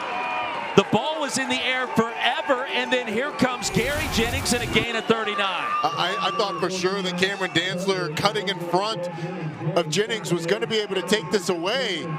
But the 1-2 by the receiver doing a great job when they hit the ground of having that arm in there and ripping it away from the defender. Back to Verizon UFL Command Center, Dean Blandino. So I'm on this end zone shot, near sideline handheld. That's what I'm looking for. Yeah, we're looking to see if the ball hit the ground before he had control of it. It's tight, so we're just going to walk through this because it's just so, there's so much shadow there. 12 definitely comes up with it, but is it loose? I can see eventually he does have it. Do we have anything else? Any other clear shots? That's the only other shot. Yep. I just don't have enough to change it. Okay, after review, the ruling on the field stands. After review, the ruling on the field stands. It's first down, St. Louis. Roddy, after that kind of effort. Harry, you know how hard it is to make a catch like that in traffic 50 yards down the field. It feels deserving that was warranted and designated to be a grab. Yeah, everybody else's list, they will call that a 50-50 ball. When you're talking to a wide receiver, not 100-100, but it's a 100-100 ball, baby. Good job by Mr. Jennings. Out of West Virginia, Stafford, Virginia, 6'1", 216, playing bigger than that frame on that reception. Sailors to the edge. 2 penalty markers come in. Flag, got a flag. All right, guys, hey, we got 2 flags. Let's just make sure. The result of the play is a first. Okay. 75. 75 holding, previous spot foul. Okay. Holding, offense number 75. 10-yard penalty from the previous spot. It's first down. Jared Jones-Smith negates a 7-yard gain by Sailors on the ground.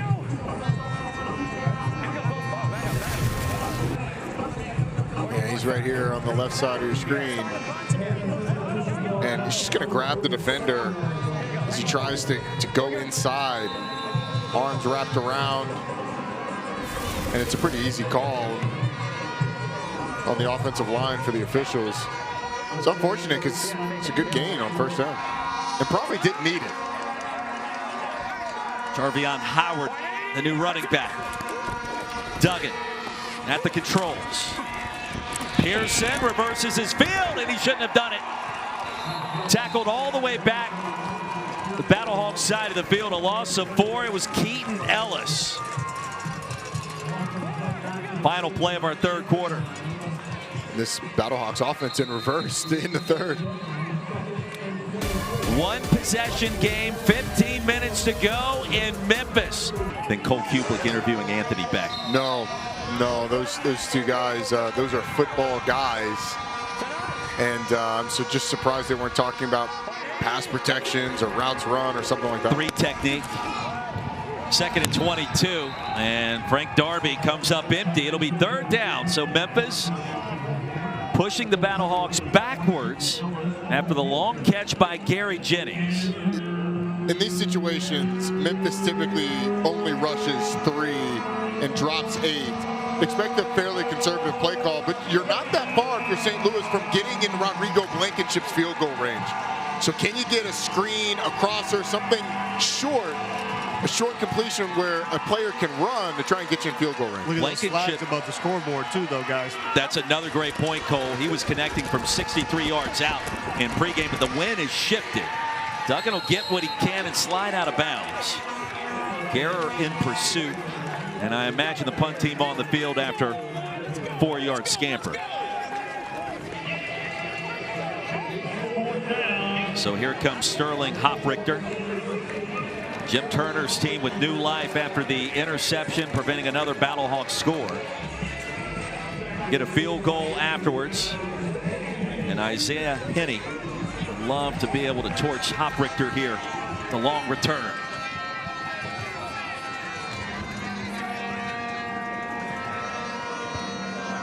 Battlehawks 4.5-point favorite. As that line closed shortly before kickoff. Henney gets away from it and whistled down at the 14. Let's talk about the odds for scoring on this next possession for the Showboats. Aaron Dolan, our sports betting analyst, joins us now to talk about it. Aaron? Well, you can live bet this next drive right now. What's interesting about this is currently we see punt as a heavy favorite, but take a look at other plus 600. We've seen other cash from Memphis 4 different times in this game, which is absolutely abnormal. That happened on turnovers on downs as well as a turnover and the end of half. But that's something to take advantage of right now because typically you don't see that happening in the UFL. Interesting. Plus 600 on the other. Roddy? I mean, other is sort of a blanket, an umbrella that covers a lot of others in there. I don't know if I'm taking the other, though. They've been moving the ball pretty well last few drives. Dresser Wynn back on the field. They'll set up the screen the opposite direction. And Eric Prince chopped down. Fadukasi, no gain on the play. It was really well read by the St. Louis defense. Olakule, Fadukasi, all over it. 2nd down. 2 minutes into the 4th.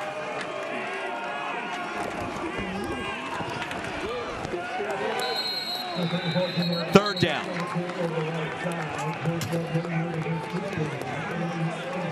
Hey, down. Cue with the homecoming. Mr. Cole from Memphis. Mic'd up today for us. Hercules 53. Hey, Hercules 53. Regular.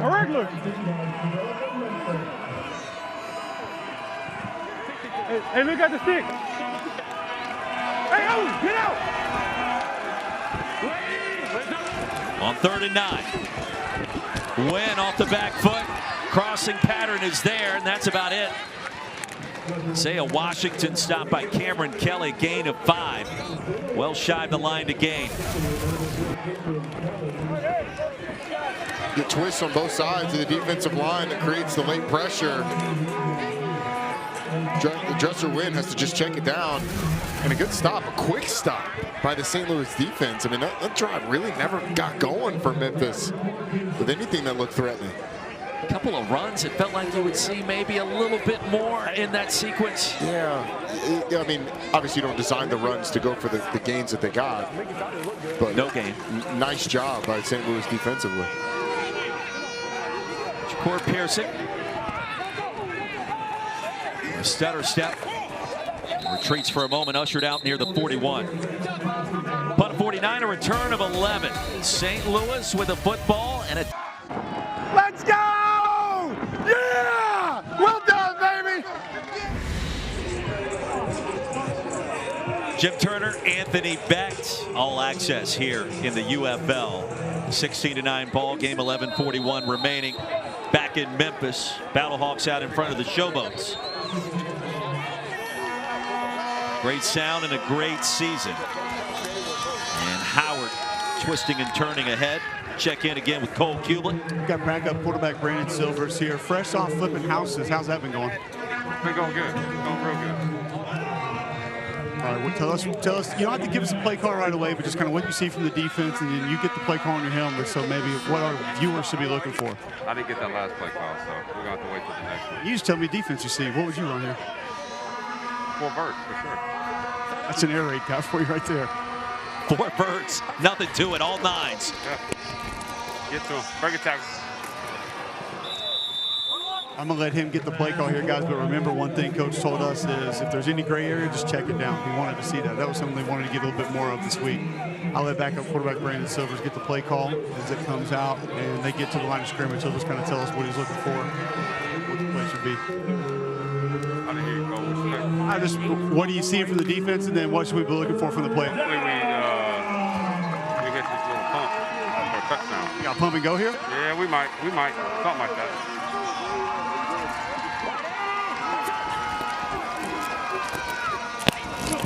There it is, deep delivery, nearly intercepted, looking for Pearson. Mark Gilbert in coverage. And these are the plays that Jaron Horton, the defensive coordinator for Memphis, has been begging his team to make. I mean, you're right there. You get both hands on the football, and it's going to end in a punt, but I mean, those are the types of plays that Memphis just has not been able to make on a ball that's underthrown inside to Gift. They're not able to take advantage of it. Jaron Horton, the DC for Memphis, has the best hair in the UFL this year for any coach. So we got to make more splash plays. Hey, well, I tell you guys, we've been here before. Coach Becht's kind of taking a look here, trying to get some information. The flag is on the field, the challenge flag. 14 that was covering. He's hooking him around the waist. Hooking him around the waist, and he's grabbing him as he's trying to accelerate to the football. Okay, so you have defensive holding or you have defensive pass? We want defensive holding, right? It's a defensive holding, yes, yes. 14. You have to be specific here.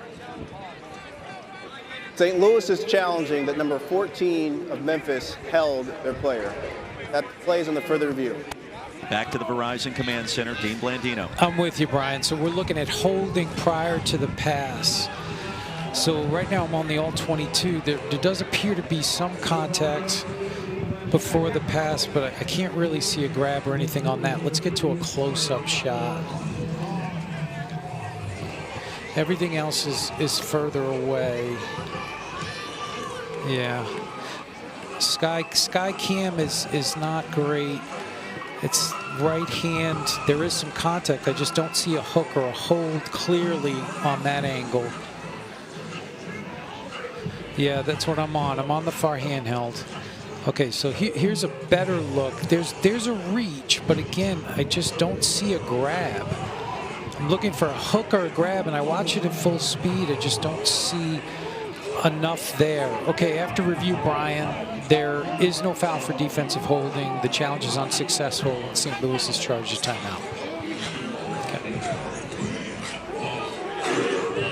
After review, there is no foul for defensive holding. St. Louis' challenge is unsuccessful. They'll be charged a timeout, and they will have no challenges for the remainder of the game. Clean play by Gilbert. No hook and hold. I felt like we're back in the AAC in basketball. Flagrant one denied, and after all of that, Memphis will get the football back, Roddy. This Memphis defense has kept them in the game. Another big stop. Even though they don't get the turnover by completing the interception, they force the punt. The always dangerous Isaiah Henney waiting the punt from Hofrichter. A wobbler. Bounces at the 15 and then caught successfully near the 6-yard line. Now the St. Louis special teams on full display. Don't forget, 2025 UFL Championship will be played on Saturday, June 14th in St. Louis. Tickets start at just $29. You can buy them online at ufl.com/tickets. Can't be in St. Louis for the championship. Need you to watch on ABC, June 14th at 8 Eastern. Got some separation in the divisional standings and perhaps as many as 4 teams, all with 5 wins after today. Memphis would like to change that right here on this drive. Yes, they would, but St. Louis is aiming for that championship game to be a home game. As you saw in the USFL conference, you've had Birmingham and Michigan really elevate themselves as the clear 2 favorites, and if St. Louis wins here, they will follow DC as one of the clear favorites in this conference. Jet sweep along the right side to Adams. So, guys, I also want to say this. On that punt that just occurred, Isaiah Henney, as the punt returner, you have to fair catch that football. Yeah. It bounced on the 15-yard line. You cannot allow that ball to bounce, and now your team is backed up inside of their own 5-yard line. Harry, what yard line were you taught to let the ball bounce? So you put your heels on the 10-yard line, and you do not back up. Yeah. Anything in front of the 10-yard line, you catch. That was ours as well, and he was well ahead of the 10-yard line. For a 2-yard gain on second down, Prince weave his way ahead across the 10. Did you ever return punts at Georgia Tech? I did, yeah, I did. Now that was before the punters got really good at pointing the nose of the ball down and having that backspin. I kind of came right at the beginning when that started to come in, but there weren't enough punters that were good at it to really trust it. So you guys are more of the possession return team than the speed return team. I mean, I would say I was more the speed than the possession, which is why I didn't return on my entire career, because I dropped one. Get him out, coach. 3rd and 3 for Dresser Wen. Pressure. Pass is caught. A shoestring grab. Elijah Stove, his 2nd catch of the game, and a gain of 4. It'll be 1st and 10 Memphis. And there's an almost immediate pressure around the left side by Travis Feeney, who has been an absolute fiend in the backfield. I mean, he's been all over Dresser Wen. Good on Wen for getting the ball off, and a really nice catch on the back end by Elijah Stove. I mean, that's tough. Contested as a receiver here. You got to love that. 1,000%. Stove now with 4 catches on the season, 2 today. There was about an inch of a window to be able to get the football into Stove, and Wen found a way. Heaves this one deep and incomplete. Oh, that's what he'd love to have back. Dawood Davis was running wide open, and it should have been 6. I mean, this is a touchdown if Dresser Wen's able to get it there. The ball just runs out of steam to the inside.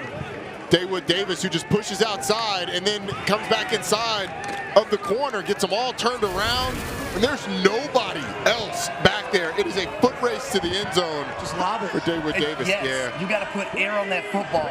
I don't know why he threw it on the line drive, but he puts air on that ball. That receiver's going to run right underneath it and hit his head on the goalpost for a touchdown. Travis Feeney just grabbed the face mask of Deneric Prince. And that's a penalty. They're just talking about whether or not he grabbed the face mask. To be confirmed either way. All right. So, okay. All right. Yeah, okay. All right. There is no foul for a personal foul face mask. The tackle is legal. It's 3rd down. I mean, I understand that. I think that he does get the shoulder pad at one point, but I thought the initial twist. I think the wrist sort of catches the helmet and has the head turn. The head turning is sort of the indicator that you think it happened, but I think the actual grab happened on the upper chest, so which is legal. Call. Yeah, which is legal, absolutely. And when you see that twist on the pull, you automatically assume a face mask infraction. They pick the flag up. 3rd down and 13. Wynn, a couple of pump fakes, floats it. And incomplete out of bounds, looking for Adams. Check in with the Verizon Command Center, Dean Blandino. What did we see on that potential face mask call where the flag was picked up? It was really close. The hand looked like it might have been just under the mask and more on the collar of the jersey. It just had that face mask look as he was whipped around. Ultimately, the officials got together and picked up the flag, and there was nothing to dispute that on the angles that we had. No face mask infraction. It'll be 4th and 13. Dean, thank you. Battlehawks get another stop. Ja'Cour Pearson with another return. Into Memphis territory already. Off the spin. Needed one more block. Shoved down to the 45. Battlehawks will try to salt this one away after a punt of 40, a return of 9. They'll have it after this.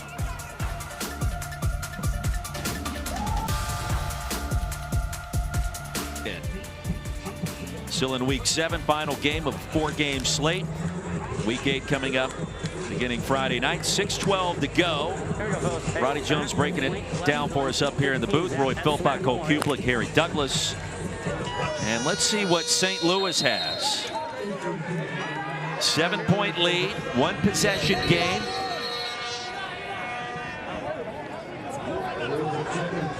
And the Super Challenge flag is out from the Memphis sideline. Can't tell if it's 5 or 6.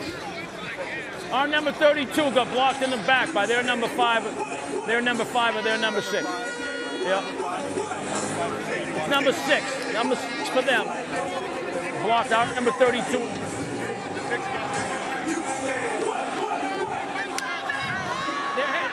Memphis is challenging that number 6 from St. Louis blocked their player in the back during the return. Here. That play is under further review. Back to the Verizon UFL Command Center. Okay, so we're looking at these 2 players right here at the hash.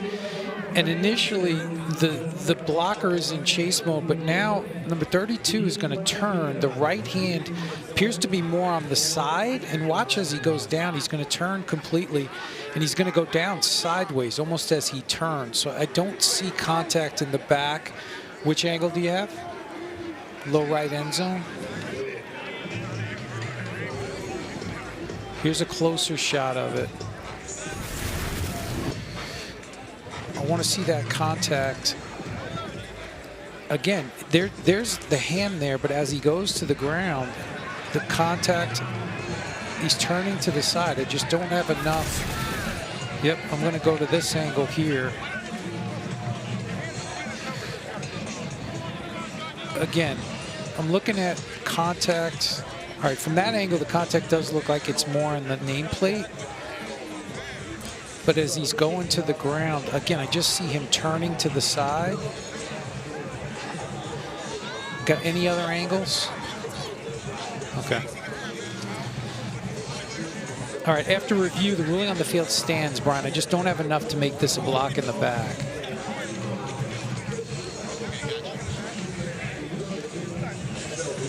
After review, the ruling on the field that there is no block in the back stands. Memphis has charged their first timeout, and they will have no challenges for the remainder of the game.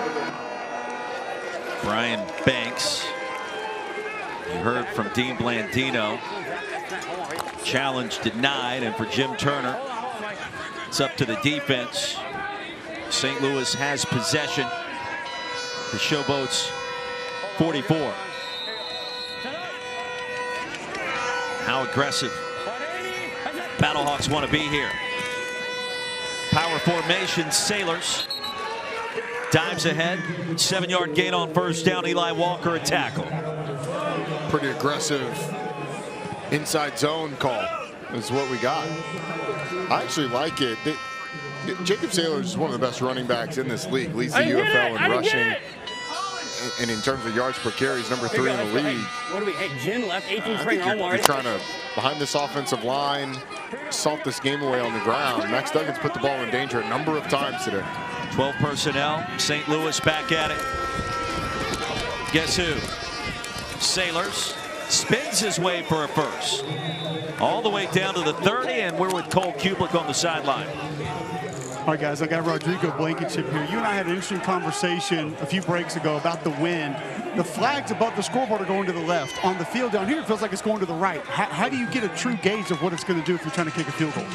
Really, the best way to get a gauge on how the wind is going to affect your ball flight is just getting out and making sure you get reps in pregame and at halftime, just so you can see for yourself firsthand what it's going to do, how it's going to be affected.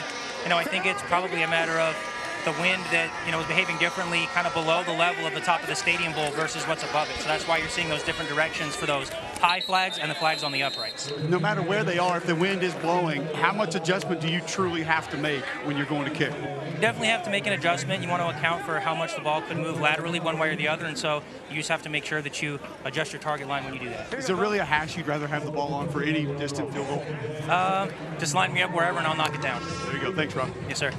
That is quality television right there. Rodrigo Blankenship coming to an NFL team near you this fall after a perfect season so far in the UFL. Most of the time I'm uncomfortable with kicking talk, but I like that. That was fantastic. Here's Howard on second down, upended. And Roy, the reason I asked the question about the hash, if you recall, Phil McGovern in our meeting with him, the offensive coordinator for the Battlehawks, said left hash perfect for Rod. And I asked Rod about that before the game, Rodrigo Blankenship, and he goes, I mean, maybe? I don't know. So it was just interesting to hear the offensive coordinator say when they get into this territory, they might want to try to land it on the left hash, yet Blankenship saying there's no real perfect hash for me.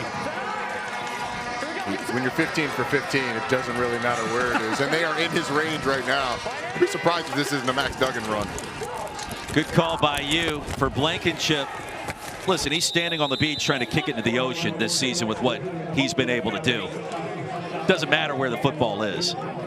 He's got an attempt coming up, so I don't want to lay it on any thicker than we already have. You know what's coming, right? I'll change the conversation. Panishuk, the center, couldn't get around right there. He kind of got caught up in a little penetration, so that play had a tough time getting going from the jump. Gain of 4. I just want this to be off me. I'm trying to go a totally different direction here. We're talking offensive line play. It's a vet move by you, Cole. I mean, interviewing the kicker 30 seconds before he comes onto the field to kick a 44-yard effort. All of the announcing jinx we've ever known on full display right now. From the right hash, of course, for Blankenship. Trying to remain perfect. Shoot. Crisis averted. The lead at 10. Sweat wiped off for him. No kidding, man. But when you've got a guy who's automatic, Rodrigo Blankenship, there was never a doubt. I was never worried, never concerned. He told Cole, line it up and I'll knock it down. Sure enough, he knocks it down. And look, here's the thing that Anthony Beck told us too. All of his kicks are like right down the middle. But none of them are close sneaking in. Rodrigo Blankenship, phenomenal year so far, and makes it a 2-score game here in Memphis. Must be the rec specs. Broad squad. I think it makes him more endearing. It certainly gives him more credibility when he starts talking about the adjustments to make. A one-word answer from all three of you right now. Rodrigo Blankenship, the most NFL-ready prospect that we've seen the UFL this spring. Roddy? Yes. Cole?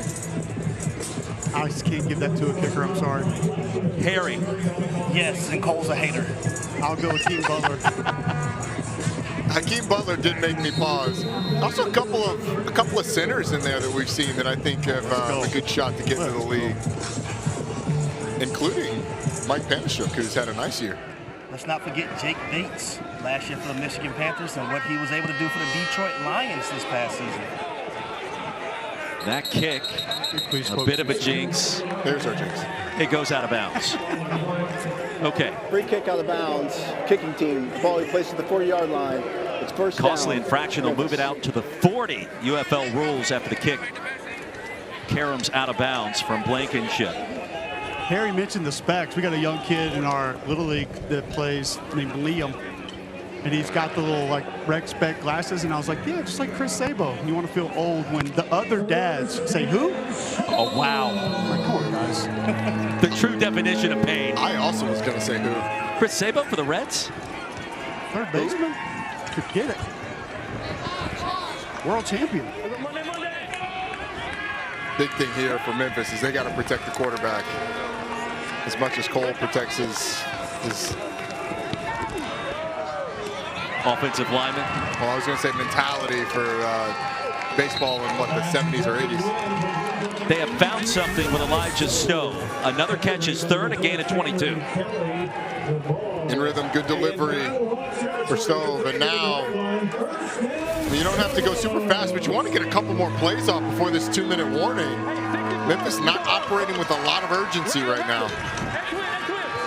Well, ironically, both of these offenses and quarterbacks have done better in the passing game when acting the 2-minute drill or with the sense of urgency. And the rhythm has been there. Duggan at the end of the first half, and Dresser Wen trying to start something here. Trailing by 2 scores, even by UFL standards. Wen, backside pressure, ball comes out, it pops to an offensive lineman. Well, Travis Feeney forced it loose. The tirade towards the quarterback, and here comes a penalty marker in addition to our 2-minute warning. Forward pass that was caught by number 72, so we have illegal touching. I have a... It did? Okay. Okay. Thank you. All right. Go at the end of the play. Yeah. Result of the play. Yeah. Second down. The forward pass hit the defender's helmet prior to the lineman touching the pass. Therefore, the play was legal. Timeout for the 2-minute warning. No penalty. The lead remains 19-9. 1:58 to go. Our 2-minute warning right now. Baseball tonight leads off right after the conclusion of our game in Memphis. Schwartz, he gets up. You know, he's been bad lead off. You see him up there, and he's smacking home runs. Yeah. Must see TV, right? Must have a torpedo bat. They still make those? Yeah. You're still using them. Absolutely. Back to live action. Memphis trailing by 10. Dresser Wen will buy some time. Heave it deep's got him in. Adams at the goal line and incomplete. A lot of contact with Cameron Kelly. Hold defense number 3. Hold defense number 3. Defense and a flag down. Holding defense number 3. 5-yard penalty from the previous spot. Automatic first down. So Chris Payton Jones, CPJ.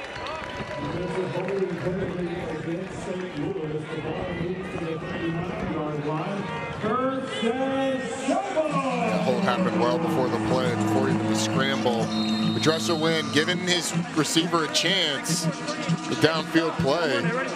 Jonathan Adams had a shot at it. It's pretty good recovery, though, by Cameron Kelly on the back end. And remember, too, if Memphis is able to score, don't have the onside kick. You go back to 4th down and long. Chance to convert a first down and start a comeback. You can get a score somehow, some way. Kai Loxley, popular target today, and this time Peyton Jones all over him. Kai Loxley was off balance at the top of the route and was sort of falling away from the football. If he's able to plant and drive back at the football, he probably catches it, but it's a good job by Chris Payton Jones. This little shove on the shoulder at the very top of the route knocks him off balance and forces the incompletion. Battlehawks trying to improve to 5-2. Keep pace with DC. Wen steps up and steps out. Turns around. Penalty marker comes down and then heaves it as he falls down to the turf. Pita in pursuit, chopped him. On the field is the quarterback's knees prior to the pass. Hold on number 74. They'll probably decline this. Marcus, did you have anybody in the area? I did not. That's what I'm saying. No, I didn't. Quarterback His is down. down. His knee was down. So we have a spot for that. All right. 7. Yes. He was up. There was nobody in the Okay. area. All right. I had nobody in the area. But there's no one in the area. Okay. Okay. So we have 2 flags. There are 2 fouls on the play. Holding, offense number 73. That penalty is declined. Intentional grounding, offense number 12. The ball be placed in the spot of foul. The penalty includes a loss of down. It's 3rd down.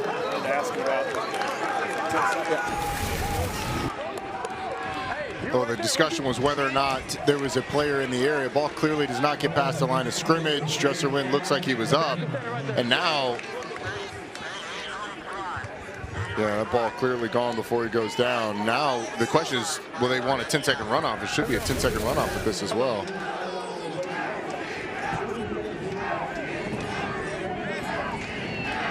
St. There you Louis go. has accepted the 10-second runoff, so we're going to take it down to 127. Memphis could have prevented the runoff by taking a timeout. I'm not sure that they want to do that. It doesn't look like Jim Turner's going to do it. It's a loss of 16. And it's unnecessary by Dresser Wynn. At some point, the play is dead. You just got to throw the ball out of bounds and live to fight another down. Hey, Roddy, I'll go back to something you brought up a few plays ago. You got to get a chip on 56 here. He's been almost unstoppable off the left side. Running backs to that side now. Travis Feeney. Another flag. One-handed grab by Loxley. Well, he shows you the hands and the Jets afterwards. This one likely coming back. Hold on number 74. Number 74. Offense. 74. Offense holding. Holding. Offense number 74. 10-yard penalty for the previous spot. It's third down.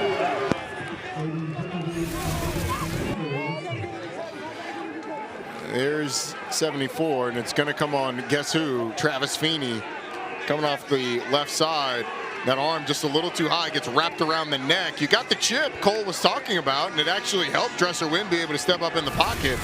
But when you've got the crook of your elbow and the Adam's apple of the opposing player, that's not generally going to go unnoticed. Yeah, last couple of sets, he's given up after about 2 kick sets and then just opened up to the sideline.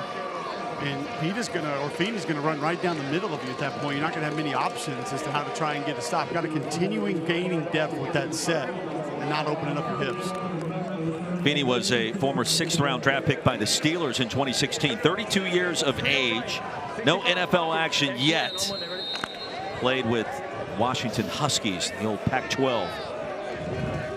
Seen time in the USFL, CFL. If you're Memphis, you don't treat this as 3rd and 36. You treat it as 3rd and about 18. Try and get half of it back because you're going for it on 4th down. And a game on the line here. Wynn flings it against his body. And the pass is incomplete.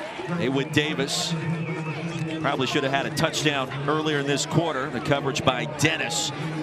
4th down and a long ways to go.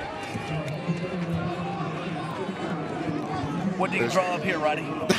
I was just about to say, there's not a lot in the playbook for this. My assumption is that you're going to get some sort of crosser and then you're going to play the lateral game, or you're just going to have everybody run verts, pick your favorite matchup and throw it up.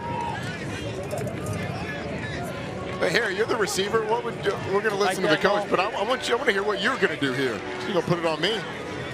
Throw it up. All verts.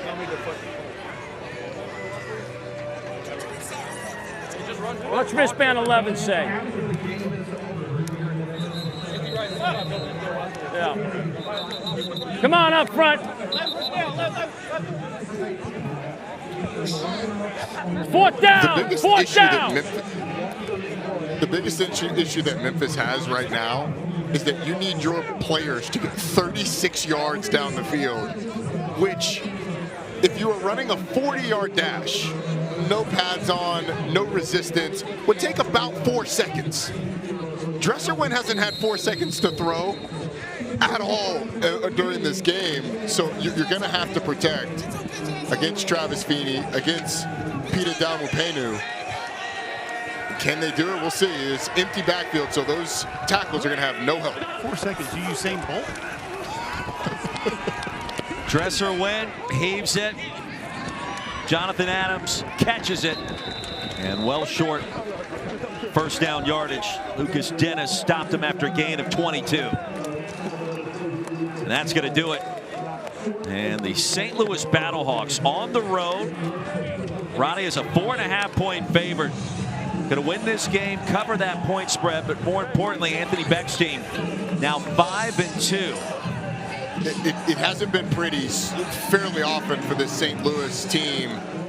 I mean, this is a team that won 12-6 a week ago, going to win 19-9 this week in a game that they really had multiple opportunities to put this game away. Weren't able to do it, but that defense all season long, I mean, they've given up 15 points the last 2 weeks combined. The pass rush, they did it without 2 of their best players up front.